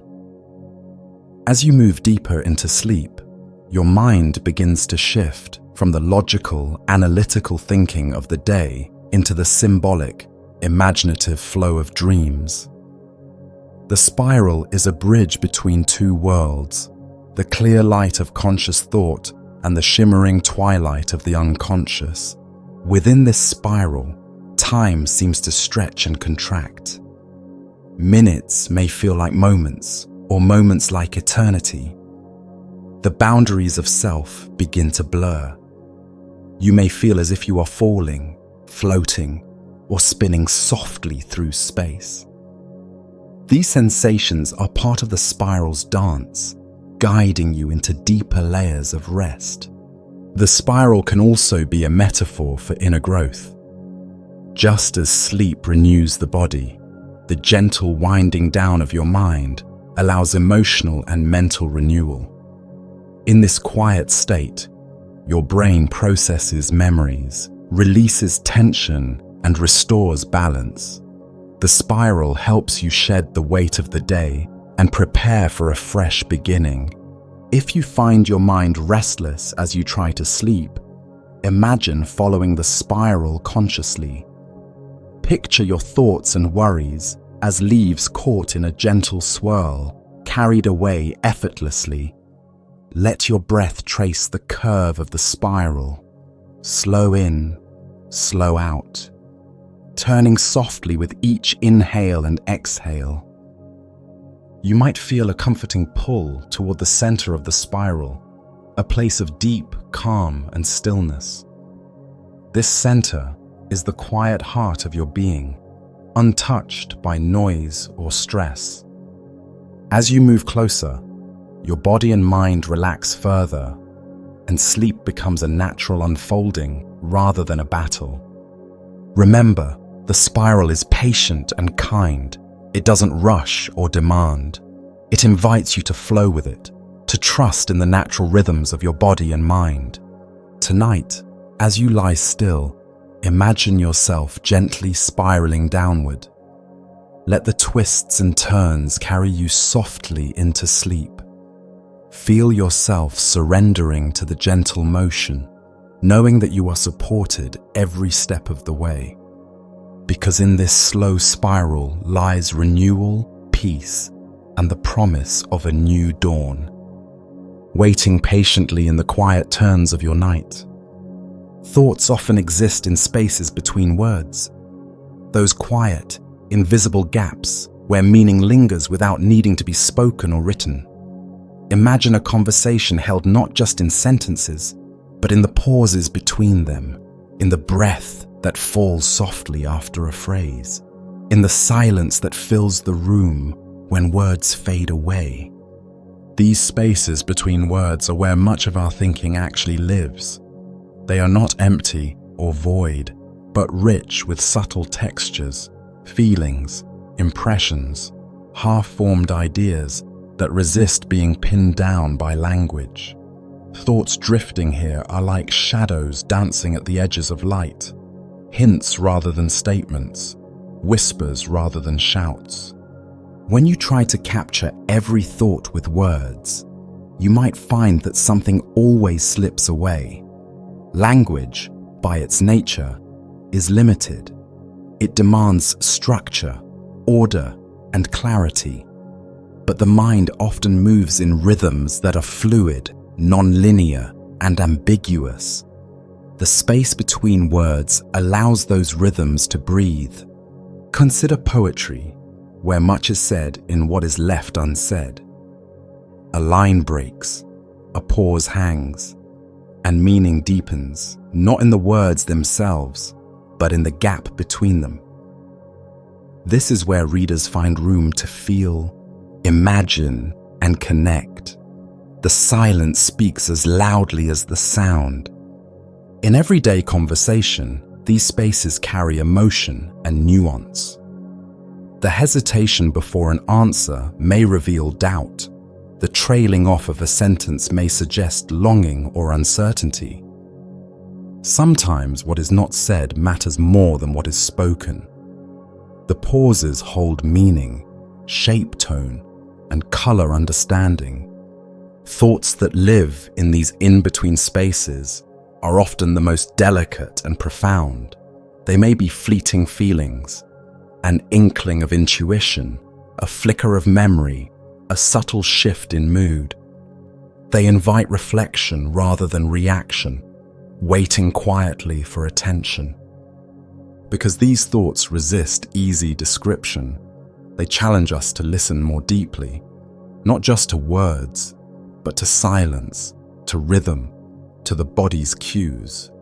A sigh, a glance, a pause, all can reveal thoughts that words cannot contain. The space between words is also where creativity dwells.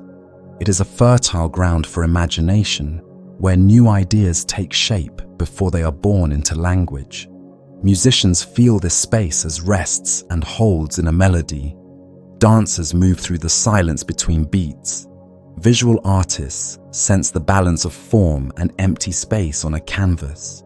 In meditation, attention to the space between thoughts can lead to moments of stillness and insight.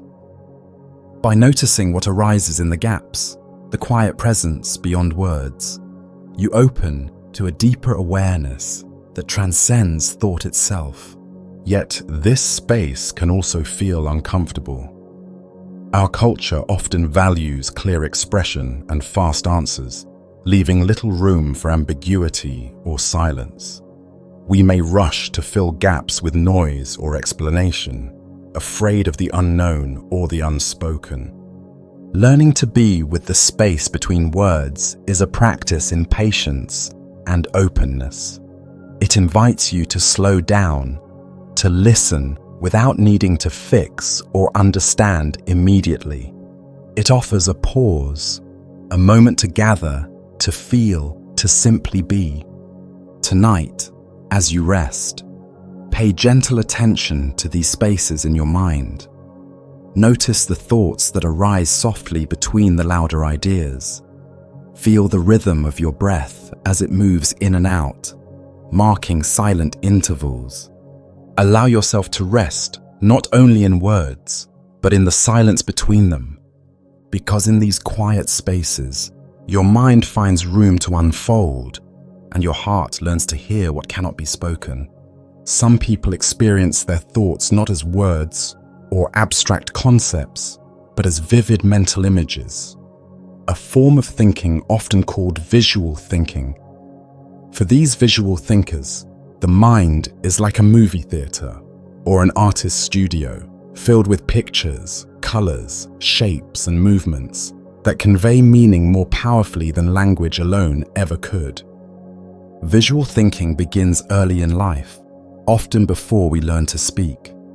Children naturally think in images, forming scenes and stories in their minds that shape how they understand the world.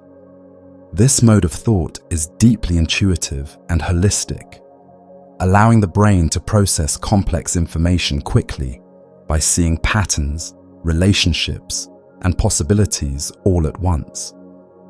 When a visual thinker contemplates an idea, they might see it as a detailed picture or a series of moving images. Instead of hearing a word like tree, they see the shape of a tree, its twisting branches, the play of light through its leaves, the rough texture of its bark. This image carries far more information and emotion than the word alone. In problem solving, Visual thinkers often imagine scenarios unfolding like a film or a storyboard. They may mentally manipulate objects, rotate them, or imagine moving through spaces to test ideas. This spatial and visual manipulation can lead to insights that words or numbers might obscure.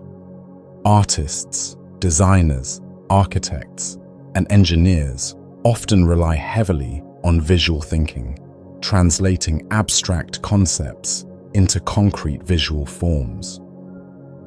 But visual thinking is not limited to the arts or sciences. It is a natural way many people experience their inner worlds. This mode of thinking also connects deeply with memory. Visual images can anchor memories more firmly than words, making recollection richer and more detailed. A scent or a sound might suddenly bring a vivid mental scene flooding back, complete with colors, textures, and emotions. However, visual thinking can also pose challenges.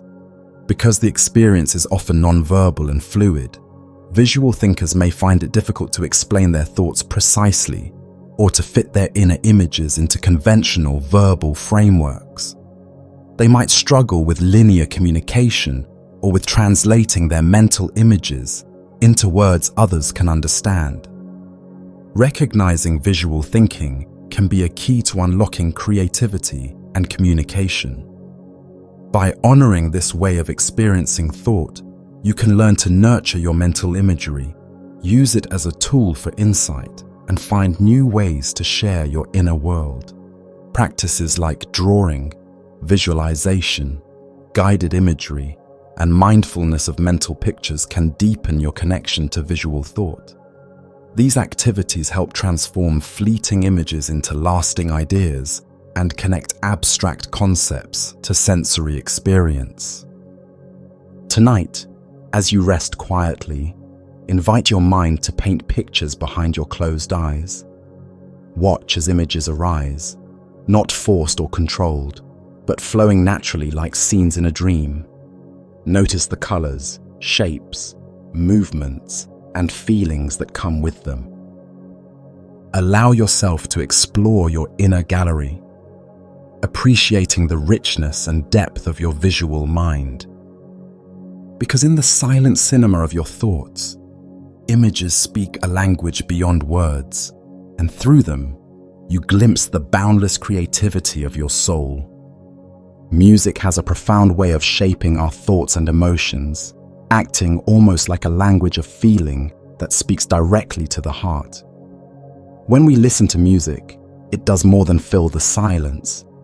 It gives shape and movement to our inner experiences, weaving sounds into patterns that resonate deeply within us. Think about how a certain melody can lift your spirits, casting your thoughts into bright soaring arcs, or how a slow, melancholic tune might wrap your mind in soft, blue-grey folds, drawing out feelings you didn't know were there. Music doesn't just accompany our thoughts, it transforms them, coloring and guiding their flow like a gentle river steering a boat through a landscape. Each note, rhythm, and harmony carries its own emotional weight, like brushstrokes on the canvas of your mind. A rising scale might feel like hope unfurling, while a minor chord can evoke the shadow of sadness or longing. The tempo sets the pace. Fast beats quicken the pulse and sharpen the mind, while slow rhythms encourage reflection and calm. Music also taps into memories and associations, linking sound to moments from our past. A familiar song can bring a flood of images and feelings: childhood summers, first loves, quiet evenings. These connections give music the power to transport us beyond the present moment, shaping our thoughts with the colors of time. When you listen deeply, music creates a dialogue with your inner world. It offers patterns that mirror your feelings or gently nudge you toward new emotions. Sometimes, the melody seems to follow the shape of your thoughts, spiraling and dipping with the same rhythm. Other times, It leads your mind into unexplored spaces, opening doors to fresh insights or forgotten memories. Composers and musicians understand this intimate relationship. They craft their work not just to please the ear, but to touch the soul, to guide the listener's journey through joy, sorrow, tension, and release. Through their art, music becomes a vessel for thought and emotion, shaped in waves of sound. Beyond personal experience, music has a universal quality. Across cultures and history, rhythms and melodies have been used to express what words cannot: spiritual longing, communal joy, the mysteries of life and death. Music's ability to shape thought connects us to something larger, a shared human heartbeat. In moments of stillness, you might notice how music influences your inner landscape, even without sound. A remembered tune can shift your mood or open a space within your mind. This silent music, playing beneath conscious awareness, shapes the texture of your thoughts and feelings. Tonight, as you prepare to rest, consider the music inside you, the melodies that live within your heart and mind. Invite these inner songs to rise gently to the surface. Let them color your thoughts with their rhythms and harmonies, carrying you softly toward peace. Because in the symphony of your mind, music is not just sound. It is the shape of feeling, the language of the soul, and the gentle guide on your journey within. Language is often seen as the tool through which we shape and express our thoughts. Words give form to ideas, order to chaos, and meaning to experience. But what happens when thoughts exist beyond words, when they take shape without language? This is a fascinating and sometimes mysterious space, where meaning emerges through images, sensations, and feelings that resist verbal explanation. Consider moments when you know something deeply, yet cannot find the words to say it. You might feel an emotion that transcends description, or grasp an idea that is vivid but elusive. These thoughts live outside the realm of language, existing instead as pure experience or intuition. This nonverbal thinking is often the domain of the unconscious mind. Dreams, for instance, communicate through symbols, images, and moods, rather than spoken language. When you wake from a dream, you may struggle to capture its essence in words because it spoke a different language, a language of feeling and metaphor.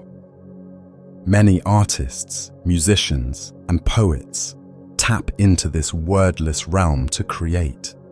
They use color, sound, movement, and rhythm to express what cannot be fully captured by speech or writing.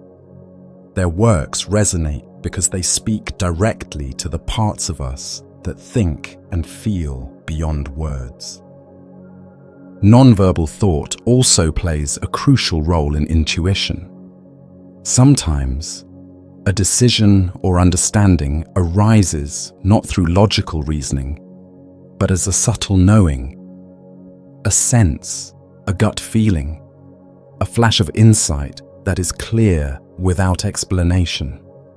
This knowing carries its own shape and texture, experienced as a movement in the body or a quiet certainty in the mind.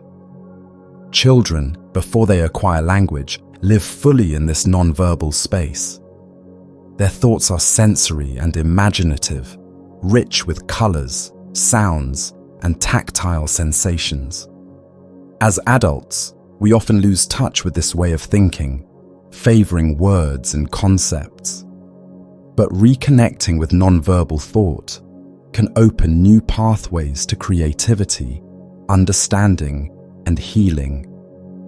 Physical sensations also carry thought-like qualities without words. The feeling of tension in your shoulders may communicate stress or worry before you even label it mentally.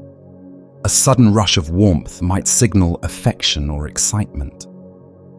These sensations shape your experience and influence your thoughts in profound ways. In moments of deep contemplation or meditation, the mind can enter a space where words fall away and only pure presence remains. This wordless awareness is a form of thought without language, direct, immediate, and expansive. Recognizing the limits of language can be freeing. It allows you to honor the richness of your inner world, which includes feelings, images, and sensations that words cannot fully capture. It encourages you to listen with your whole being, not just your intellect. Tonight, as you prepare for rest, notice if any thoughts arise that are beyond words. Pay attention to the colors, shapes, sensations, and emotions that come without needing names or explanations. Allow yourself to rest in this spaciousness, where meaning flows silently and deeply.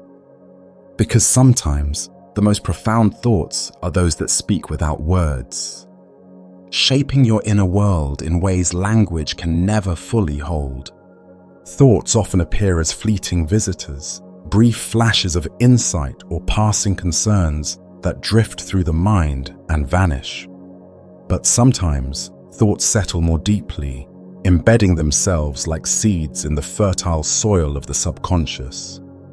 These seeds grow slowly, nourished by experiences, emotions, and memories, unfolding over time into fully formed ideas or profound understandings. Imagine your mind as a vast garden. Some thoughts are wildflowers, quick to bloom and easy to notice. Others are ancient trees, their roots running deep, their branches spreading wide, casting shade and shelter over the landscape of your consciousness. These deeply rooted thoughts shape how you see the world, how you feel, and how you act, even when you're not fully aware of them. The growth of a thought from seed to tree is often invisible at first. You might sense a vague curiosity, a subtle feeling, or an unexplained intuition. These are the first signs of something taking root beneath the surface. With patience and attention, the thought begins to sprout, gaining clarity, detail, and strength. This process is natural and essential for personal growth. It allows complex ideas to mature, integrating different perspectives, emotions, and experiences. A rushed or forced thought may remain fragile or shallow, but one that grows slowly becomes resilient and richly textured. Sometimes, this inner growth feels like a quiet transformation. You may notice your feelings shifting, your understanding deepening, or your priorities changing without fully knowing why. These subtle changes are the unfolding branches of your mental tree, reaching toward light and space. The environment of your mind affects how thoughts grow. Stress, distraction, or negative beliefs can stunt growth, while mindfulness, reflection, and openness nourish it. Creating a mental space of calm and curiosity allows thoughts to develop naturally, without pressure or judgment. Dreams often reflect this inner growth. They bring forth symbols and narratives that reveal how your subconscious is working on thoughts and feelings beneath your waking awareness. Paying attention to dreams can give clues about what ideas are maturing inside you. Sometimes you may resist the growth of certain thoughts because they challenge old beliefs or demand change. But growth requires courage, the willingness to face uncertainty, discomfort, and the unknown. Embracing this process leads to deeper wisdom and transformation. In creative work, slow thought growth is vital. Artists, writers, and inventors often speak of ideas that percolate over time, emerging fully only after long periods of reflection and incubation. This patience honors the natural rhythms of the mind's garden. Tonight, as you prepare to rest, imagine planting a seed in your mental garden. It may be a question, a hope, or a quiet intention. Visualize it taking root, sending down roots, pushing up shoots. Feel the steady, gentle growth happening beneath the surface. Allow yourself to trust in this process, because the most meaningful thoughts are those that grow with time, deep, strong, and alive, ready to blossom when the moment is right. There are moments when your mind feels heavy, burdened by thoughts you cannot easily release. These thoughts linger in the shadows of your consciousness, like silent weights pressing down on your spirit. They are the thoughts you don't speak aloud, the doubts, fears, regrets, and secrets tucked away where few can see them. These are the thoughts that form your shadow self. The shadow self is a part of you that holds everything you reject or hide, not because it is evil or wrong, but because it is uncomfortable or painful to face. It contains your fears, your anger, your jealousy, your shame, and all the qualities you might wish to deny. Yet, this shadow is not a curse. It is a vital part of your wholeness. Imagine your mind as a vast landscape. The shadow self is the dark forest on the outskirts, mysterious, dense, and sometimes frightening. You might avoid this forest because its depths seem unknown and wild. But the forest also holds hidden treasures, ancient trees of wisdom, secret clearings of insight, and paths that lead to deeper self-understanding. Carl Jung, the psychologist who popularized the idea of the shadow, believed that confronting these hidden parts of ourselves is essential for growth. When we deny our shadow, it doesn't disappear. It grows stronger, influencing our behavior in ways we don't understand. It can manifest as projection, seeing our own faults in others, or as inner turmoil that clouds our peace. Facing your shadow self requires courage and compassion. It means looking honestly at the parts of yourself you might rather hide and accepting them as aspects of your humanity. This acceptance does not mean giving into negative impulses, but recognizing them so they lose their secret power over you. When you begin to bring light into the shadow forest, the darkness does not vanish instantly. Instead, it transforms. The wildness becomes a source of energy and creativity. The fears become lessons in strength. The hidden parts become bridges to authenticity and healing. This process often unfolds gradually. At first, you might only glimpse shadows at the edge of your awareness, fleeting thoughts or feelings that stir discomfort. With time, these glimpses grow clearer. You learn to sit with the discomfort rather than flee from it. You develop a language to understand your inner contradictions. Dreams can be powerful guides in this journey. They often present shadow material through symbols and stories that invite exploration. By paying attention to dreams, you can receive messages from your unconscious that help you integrate the shadow. The shadow also has gifts. It holds creativity, passion, resilience, and intuition. All energies that can be harnessed for positive transformation. When embraced, the shadow enriches your life with depth and authenticity. Tonight, as you prepare for rest, invite yourself to gently meet your shadow self. Imagine walking into the dark forest with a lantern of kindness and curiosity. Notice what you find, not to judge or fear, but to understand. Allow the hidden parts of yourself to come into the light.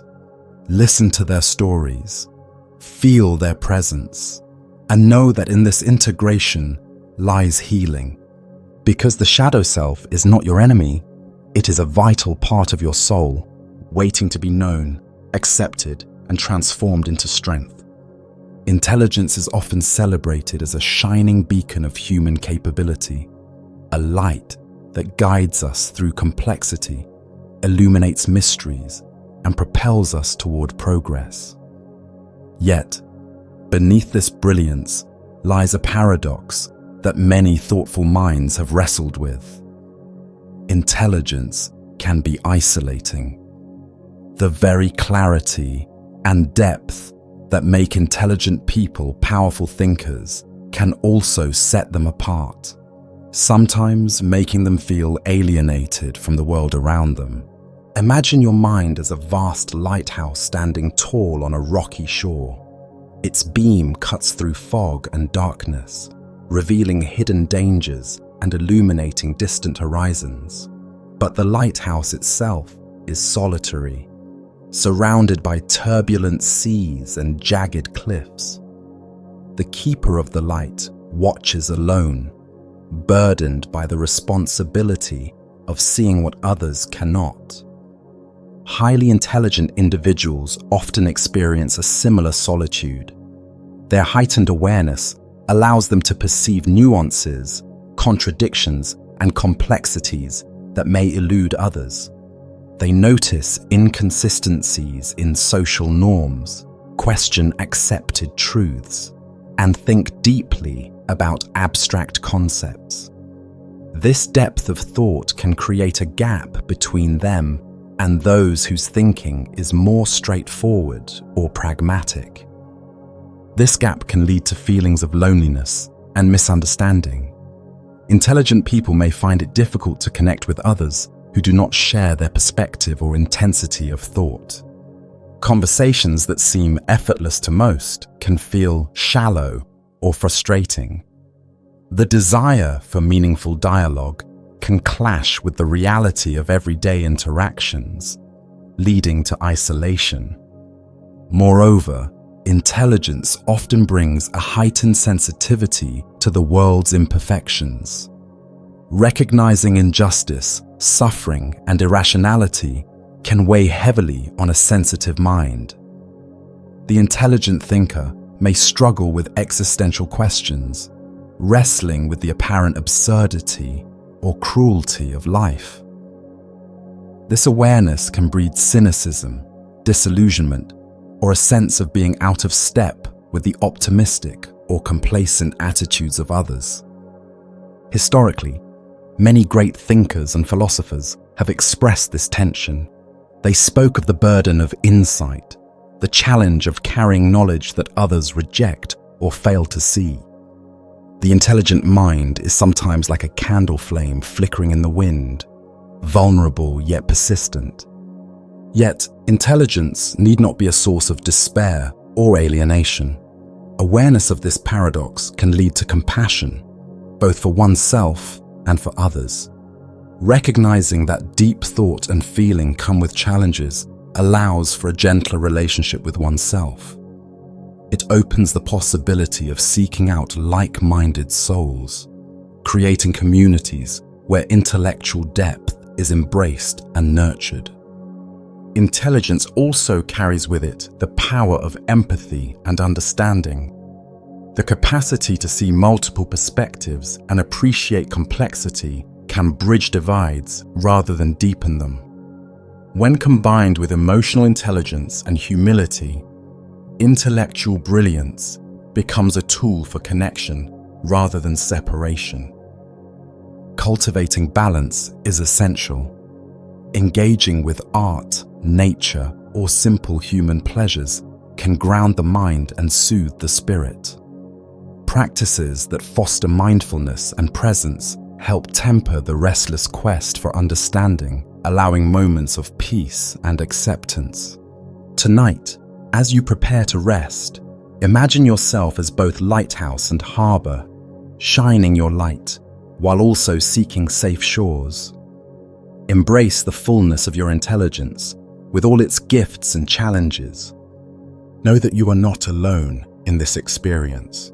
Many have walked this path before you, carrying the same light and the same longing for connection.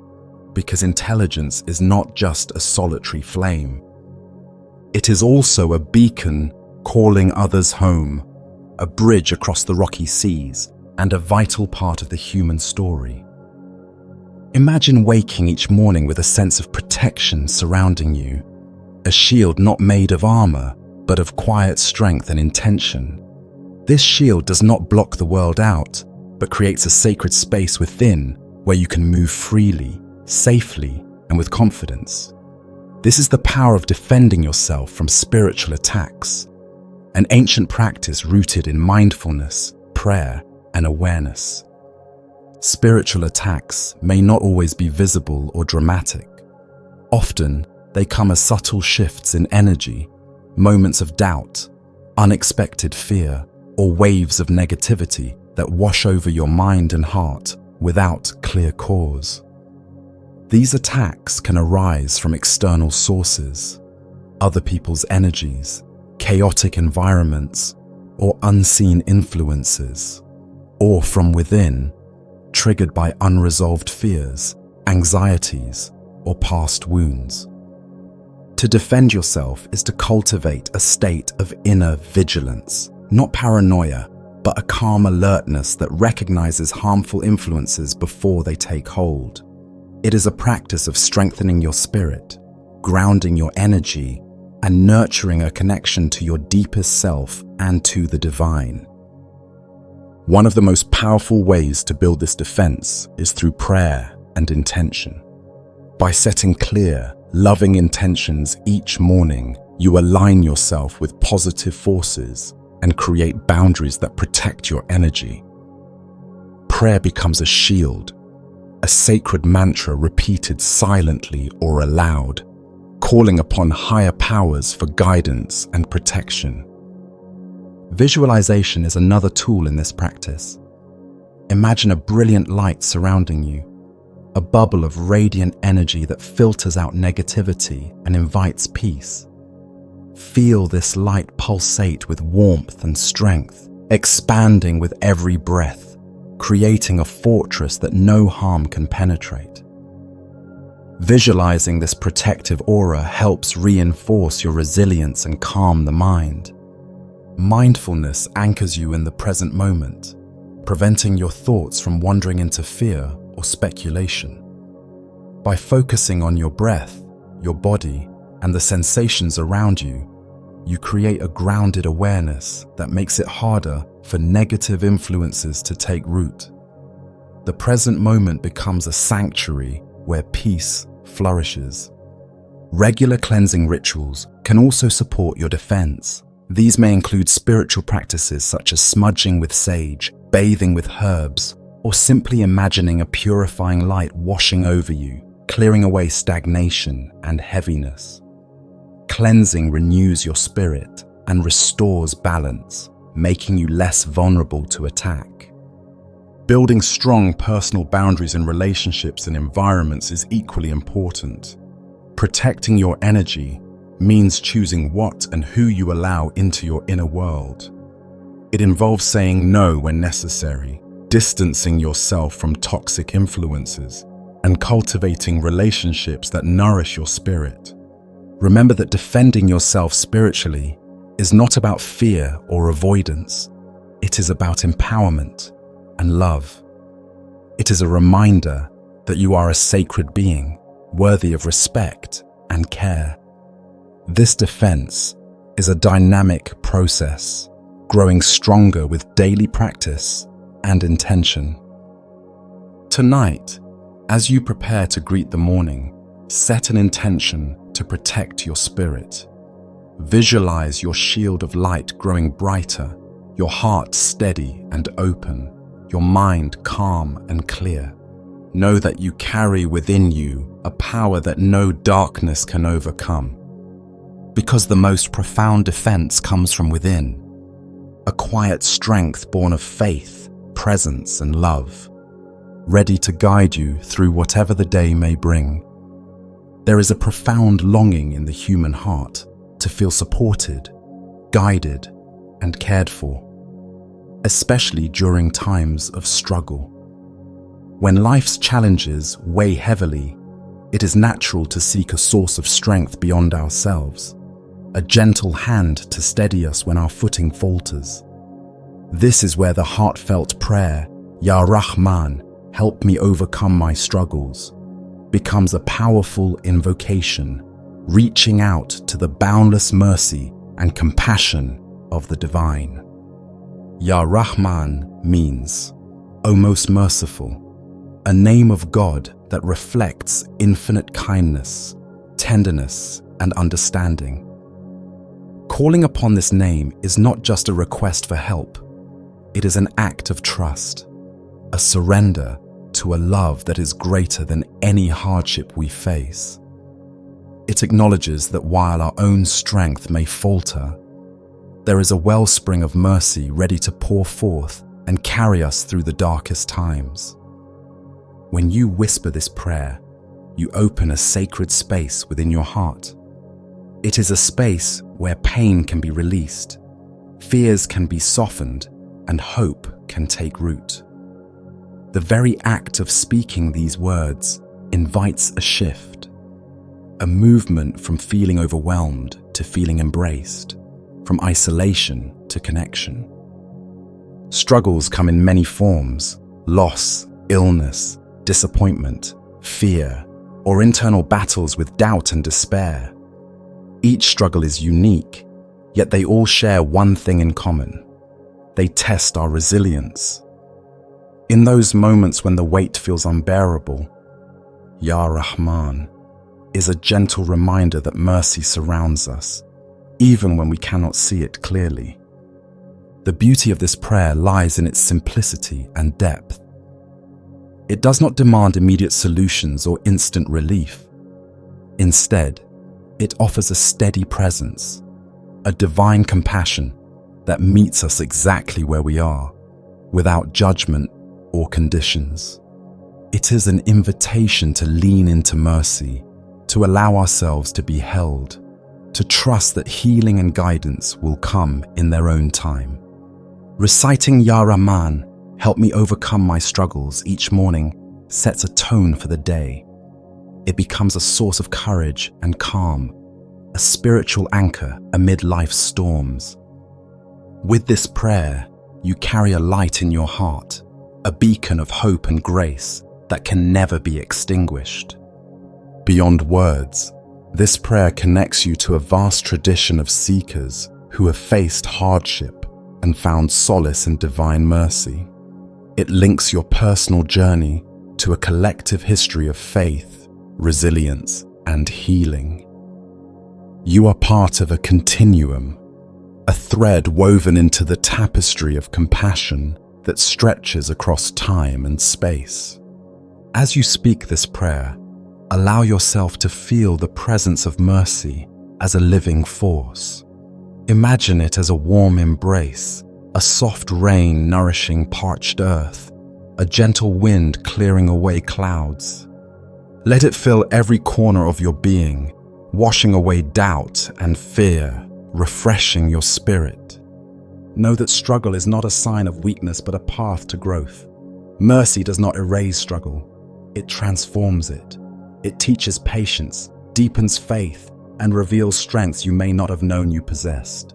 Tonight, as you prepare for rest and the promise of a new day, hold this prayer close to your heart.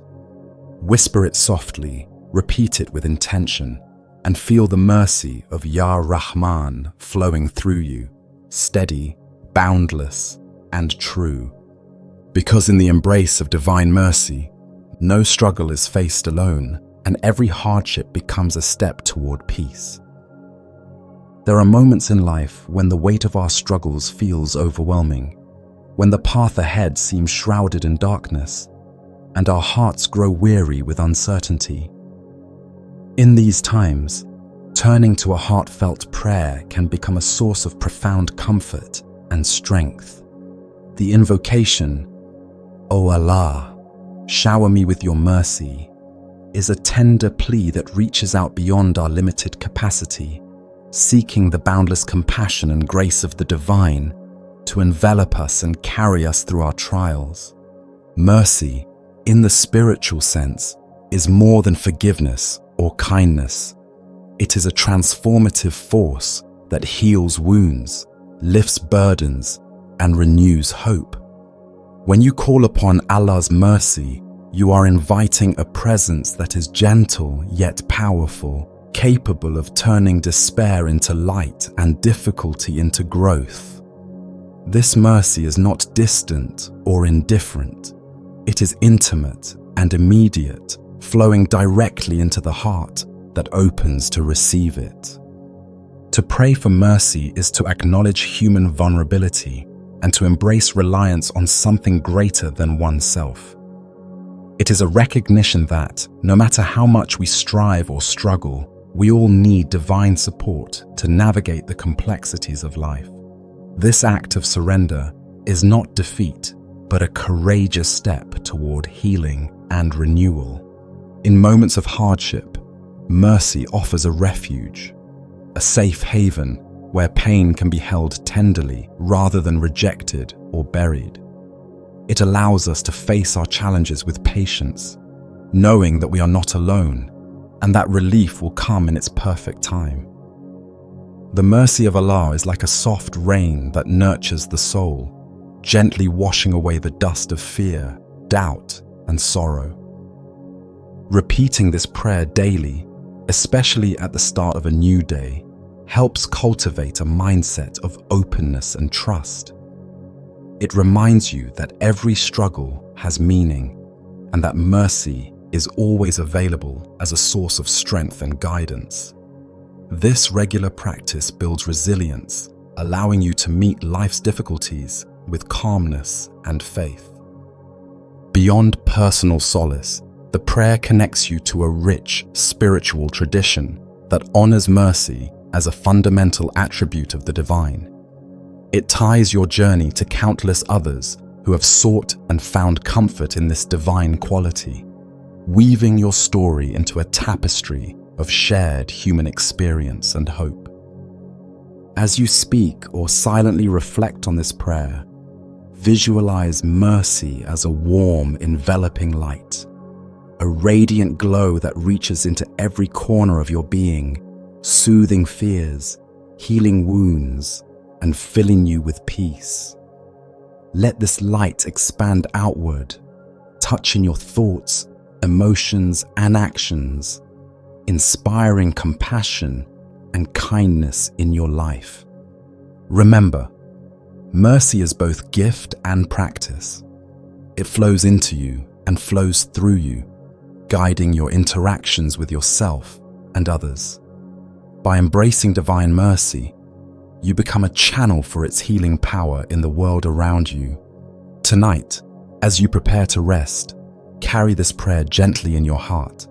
Whisper it softly, feel its presence, and trust in the transformative embrace of Allah's mercy. Because in mercy, there is hope beyond despair, peace beyond turmoil, and love beyond all understanding. In the quiet moments of the morning, before the world stirs fully awake, there is a sacred space, a stillness that invites connection, reflection, and renewal. It is in this gentle pause that a heartfelt prayer, "O Allah, bless me with patience and guidance," becomes a profound source of strength and direction for the day ahead. Patience is a virtue that often feels elusive in our fast-paced lives. It is not merely the ability to wait, but a deep, active endurance, a calm acceptance of life's unfolding, even when circumstances are difficult or uncertain. When you pray for patience, you ask for the capacity to face challenges without anger or despair, to hold steady amidst turmoil, and to allow time and wisdom to do their work. Guidance, meanwhile, is the light that illuminates your path. It is the gentle hand that steers you through confusion, the quiet voice that whispers truth when your mind is clouded with doubt. Seeking guidance is an act of humility and trust, recognizing that while you may have your own understanding, there is a higher wisdom available to lead you toward what is best. Together, patience and guidance form a powerful duo. Patience allows you to walk steadily, even when the way is unclear or difficult. Guidance ensures you move in the right direction, avoiding the pitfalls of haste or misjudgment. Together, they nurture a balanced heart, one that is both calm and purposeful. Invoking this prayer each morning sets a tone of intentionality. It invites you to begin the day grounded in faith, aware of your limits, and open to divine support. This practice is more than a request. It is a commitment to embody these qualities, to cultivate patience in your reactions, and seek guidance in your decisions. Life's challenges, whether large or small, test your patience and require guidance. From the frustration of daily inconveniences to the trials of major life changes, these qualities help you navigate with grace and resilience. They teach you to respond rather than react, to listen rather than rush, and to trust the unfolding process. The prayer also reminds you that patience and guidance are gifts. They cannot be forced or manufactured, but are bestowed through grace. This awareness cultivates gratitude and humility, softening the heart and opening it to receive these blessings more fully. Visualizing this prayer can deepen its impact. Imagine patience as a steady tree, roots deep in the earth, unshaken by storms. See guidance as a bright star shining in the night sky, constant and true, leading you forward. Feel these qualities as living forces within you, calming your breath, steadying your steps, clearing your mind.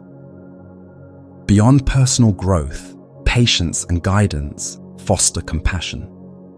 As you cultivate these qualities within yourself, you become more understanding and patient with others, offering gentle support and wise counsel. This ripple effect spreads peace and kindness beyond your own life.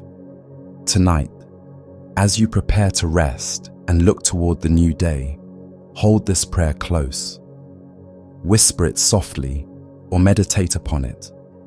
Invite patience to settle in your heart and guidance to light your path.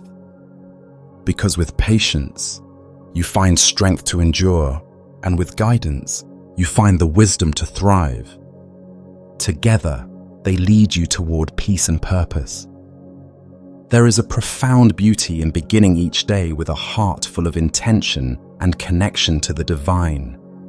When you utter the prayer, "O Allah, bless me with patience and guidance," especially as you rise to greet the morning, you set in motion a powerful spiritual rhythm that carries you through the hours ahead with grace and resilience.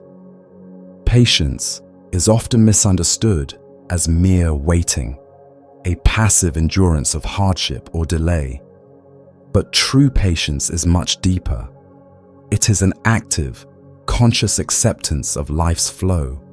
It is the calm strength that allows you to meet challenges without frustration, to hold your peace when circumstances test your limits, and to trust that difficulties are temporary and can lead to growth.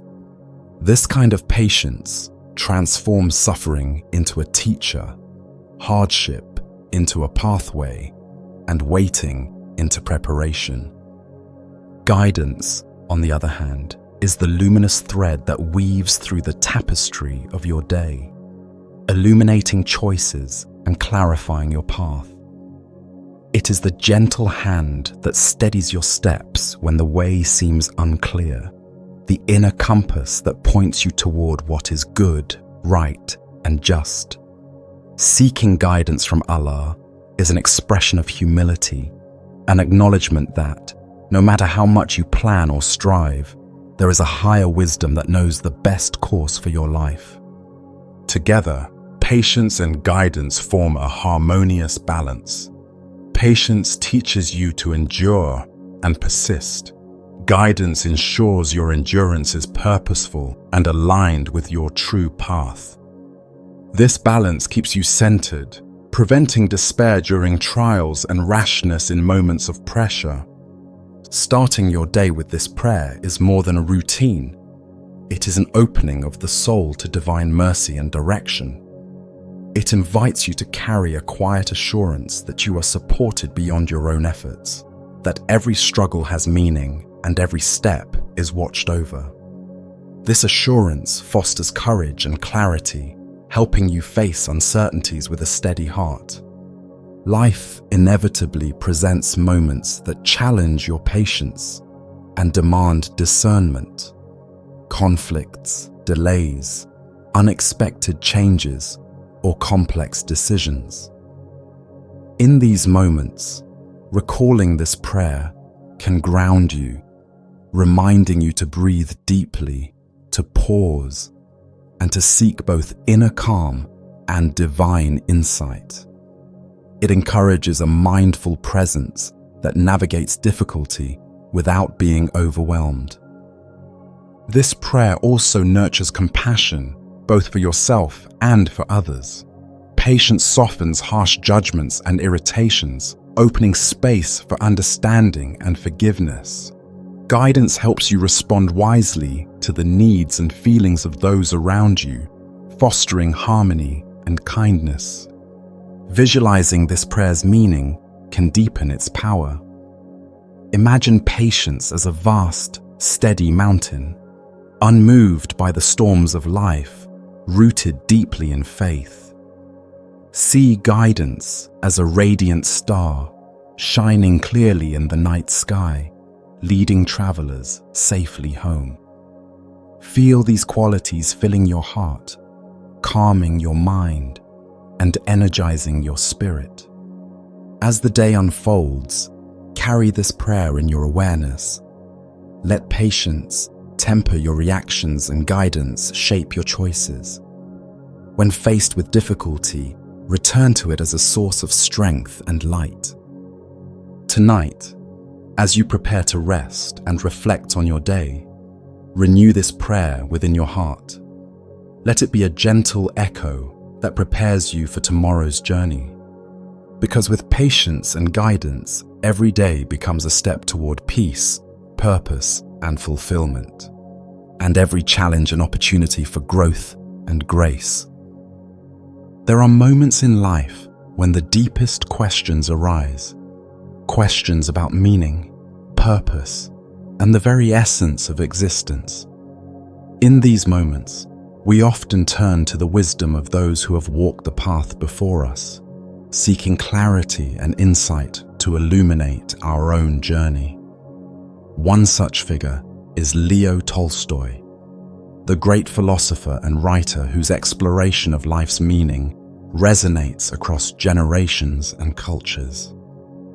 Tolstoy's quest was not just intellectual, it was profoundly personal.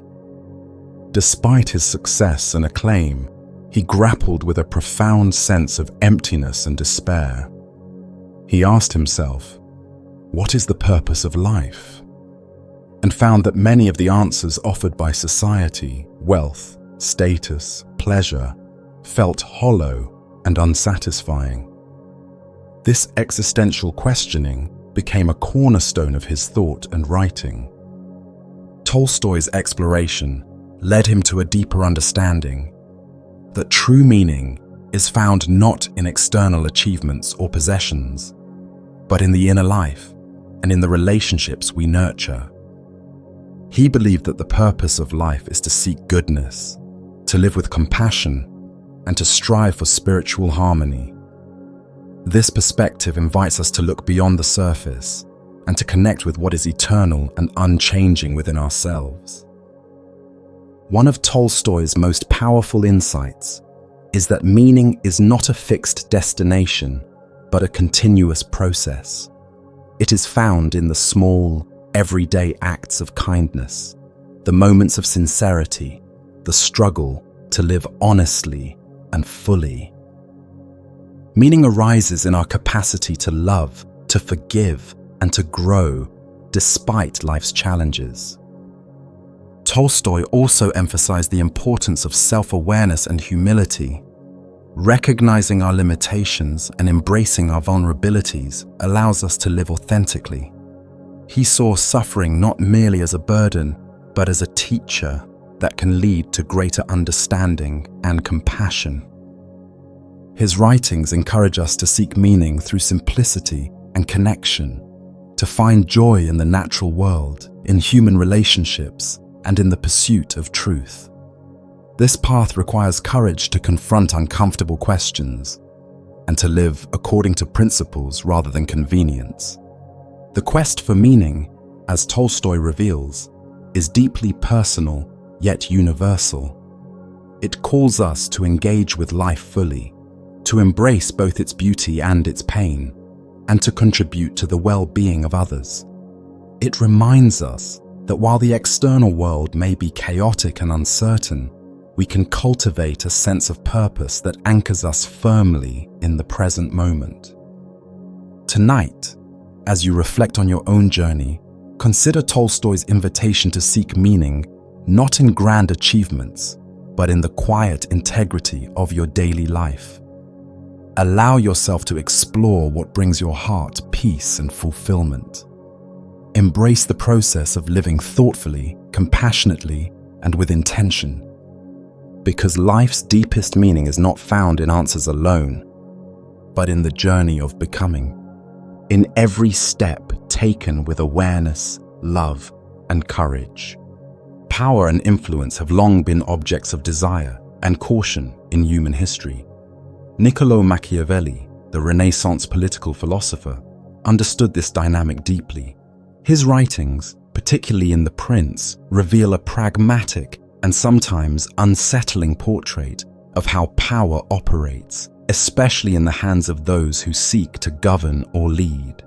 Among his many insights, Machiavelli's observations about why dumb people sometimes gain power are both provocative and thought-provoking, challenging common assumptions about leadership and intelligence.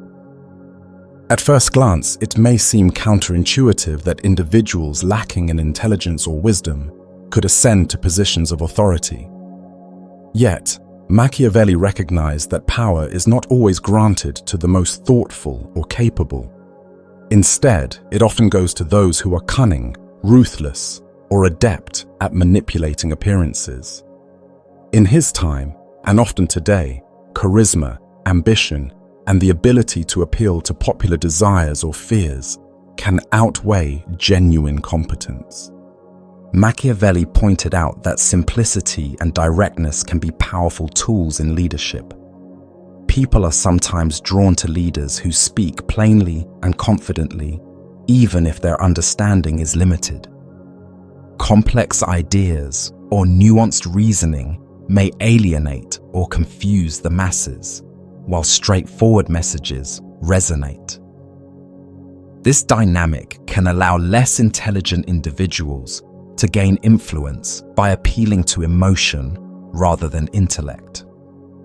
Furthermore, Machiavelli observed that intelligent individuals often overthink, hesitate, or act with caution, traits that can be perceived as weakness or indecision.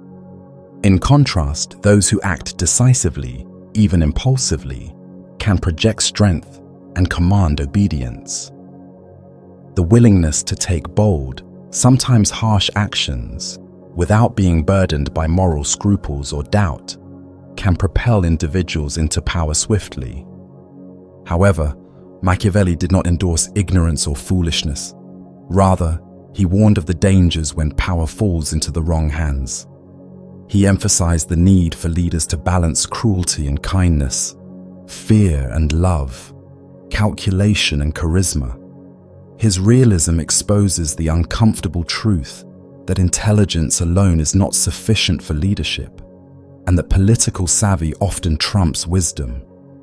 This analysis invites us to reflect critically on our contemporary leaders and the systems that elevate them. It challenges us to consider the qualities we value in those who hold power, and to be vigilant about how charisma and simplicity can mask incompetence or malevolence. At the same time, Machiavelli's insights call for the cultivation of our own discernment. Understanding these dynamics equips us to see beyond surface appearances and to demand leaders who combine intelligence with integrity, strategy with empathy. Ultimately, the relationship between intelligence and power is complex and multifaceted. Machiavelli's candid observations remind us that power is as much about perception, manipulation, and timing as it is about knowledge or skill. As you reflect on this, consider how awareness of these truths can influence your own choices in leadership, in relationships, and in how you engage with the world.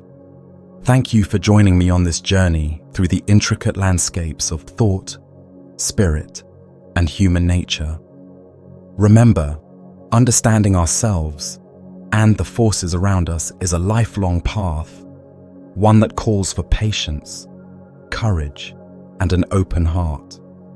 May the insights shared here inspire you to explore your own mind and spirit with kindness and curiosity.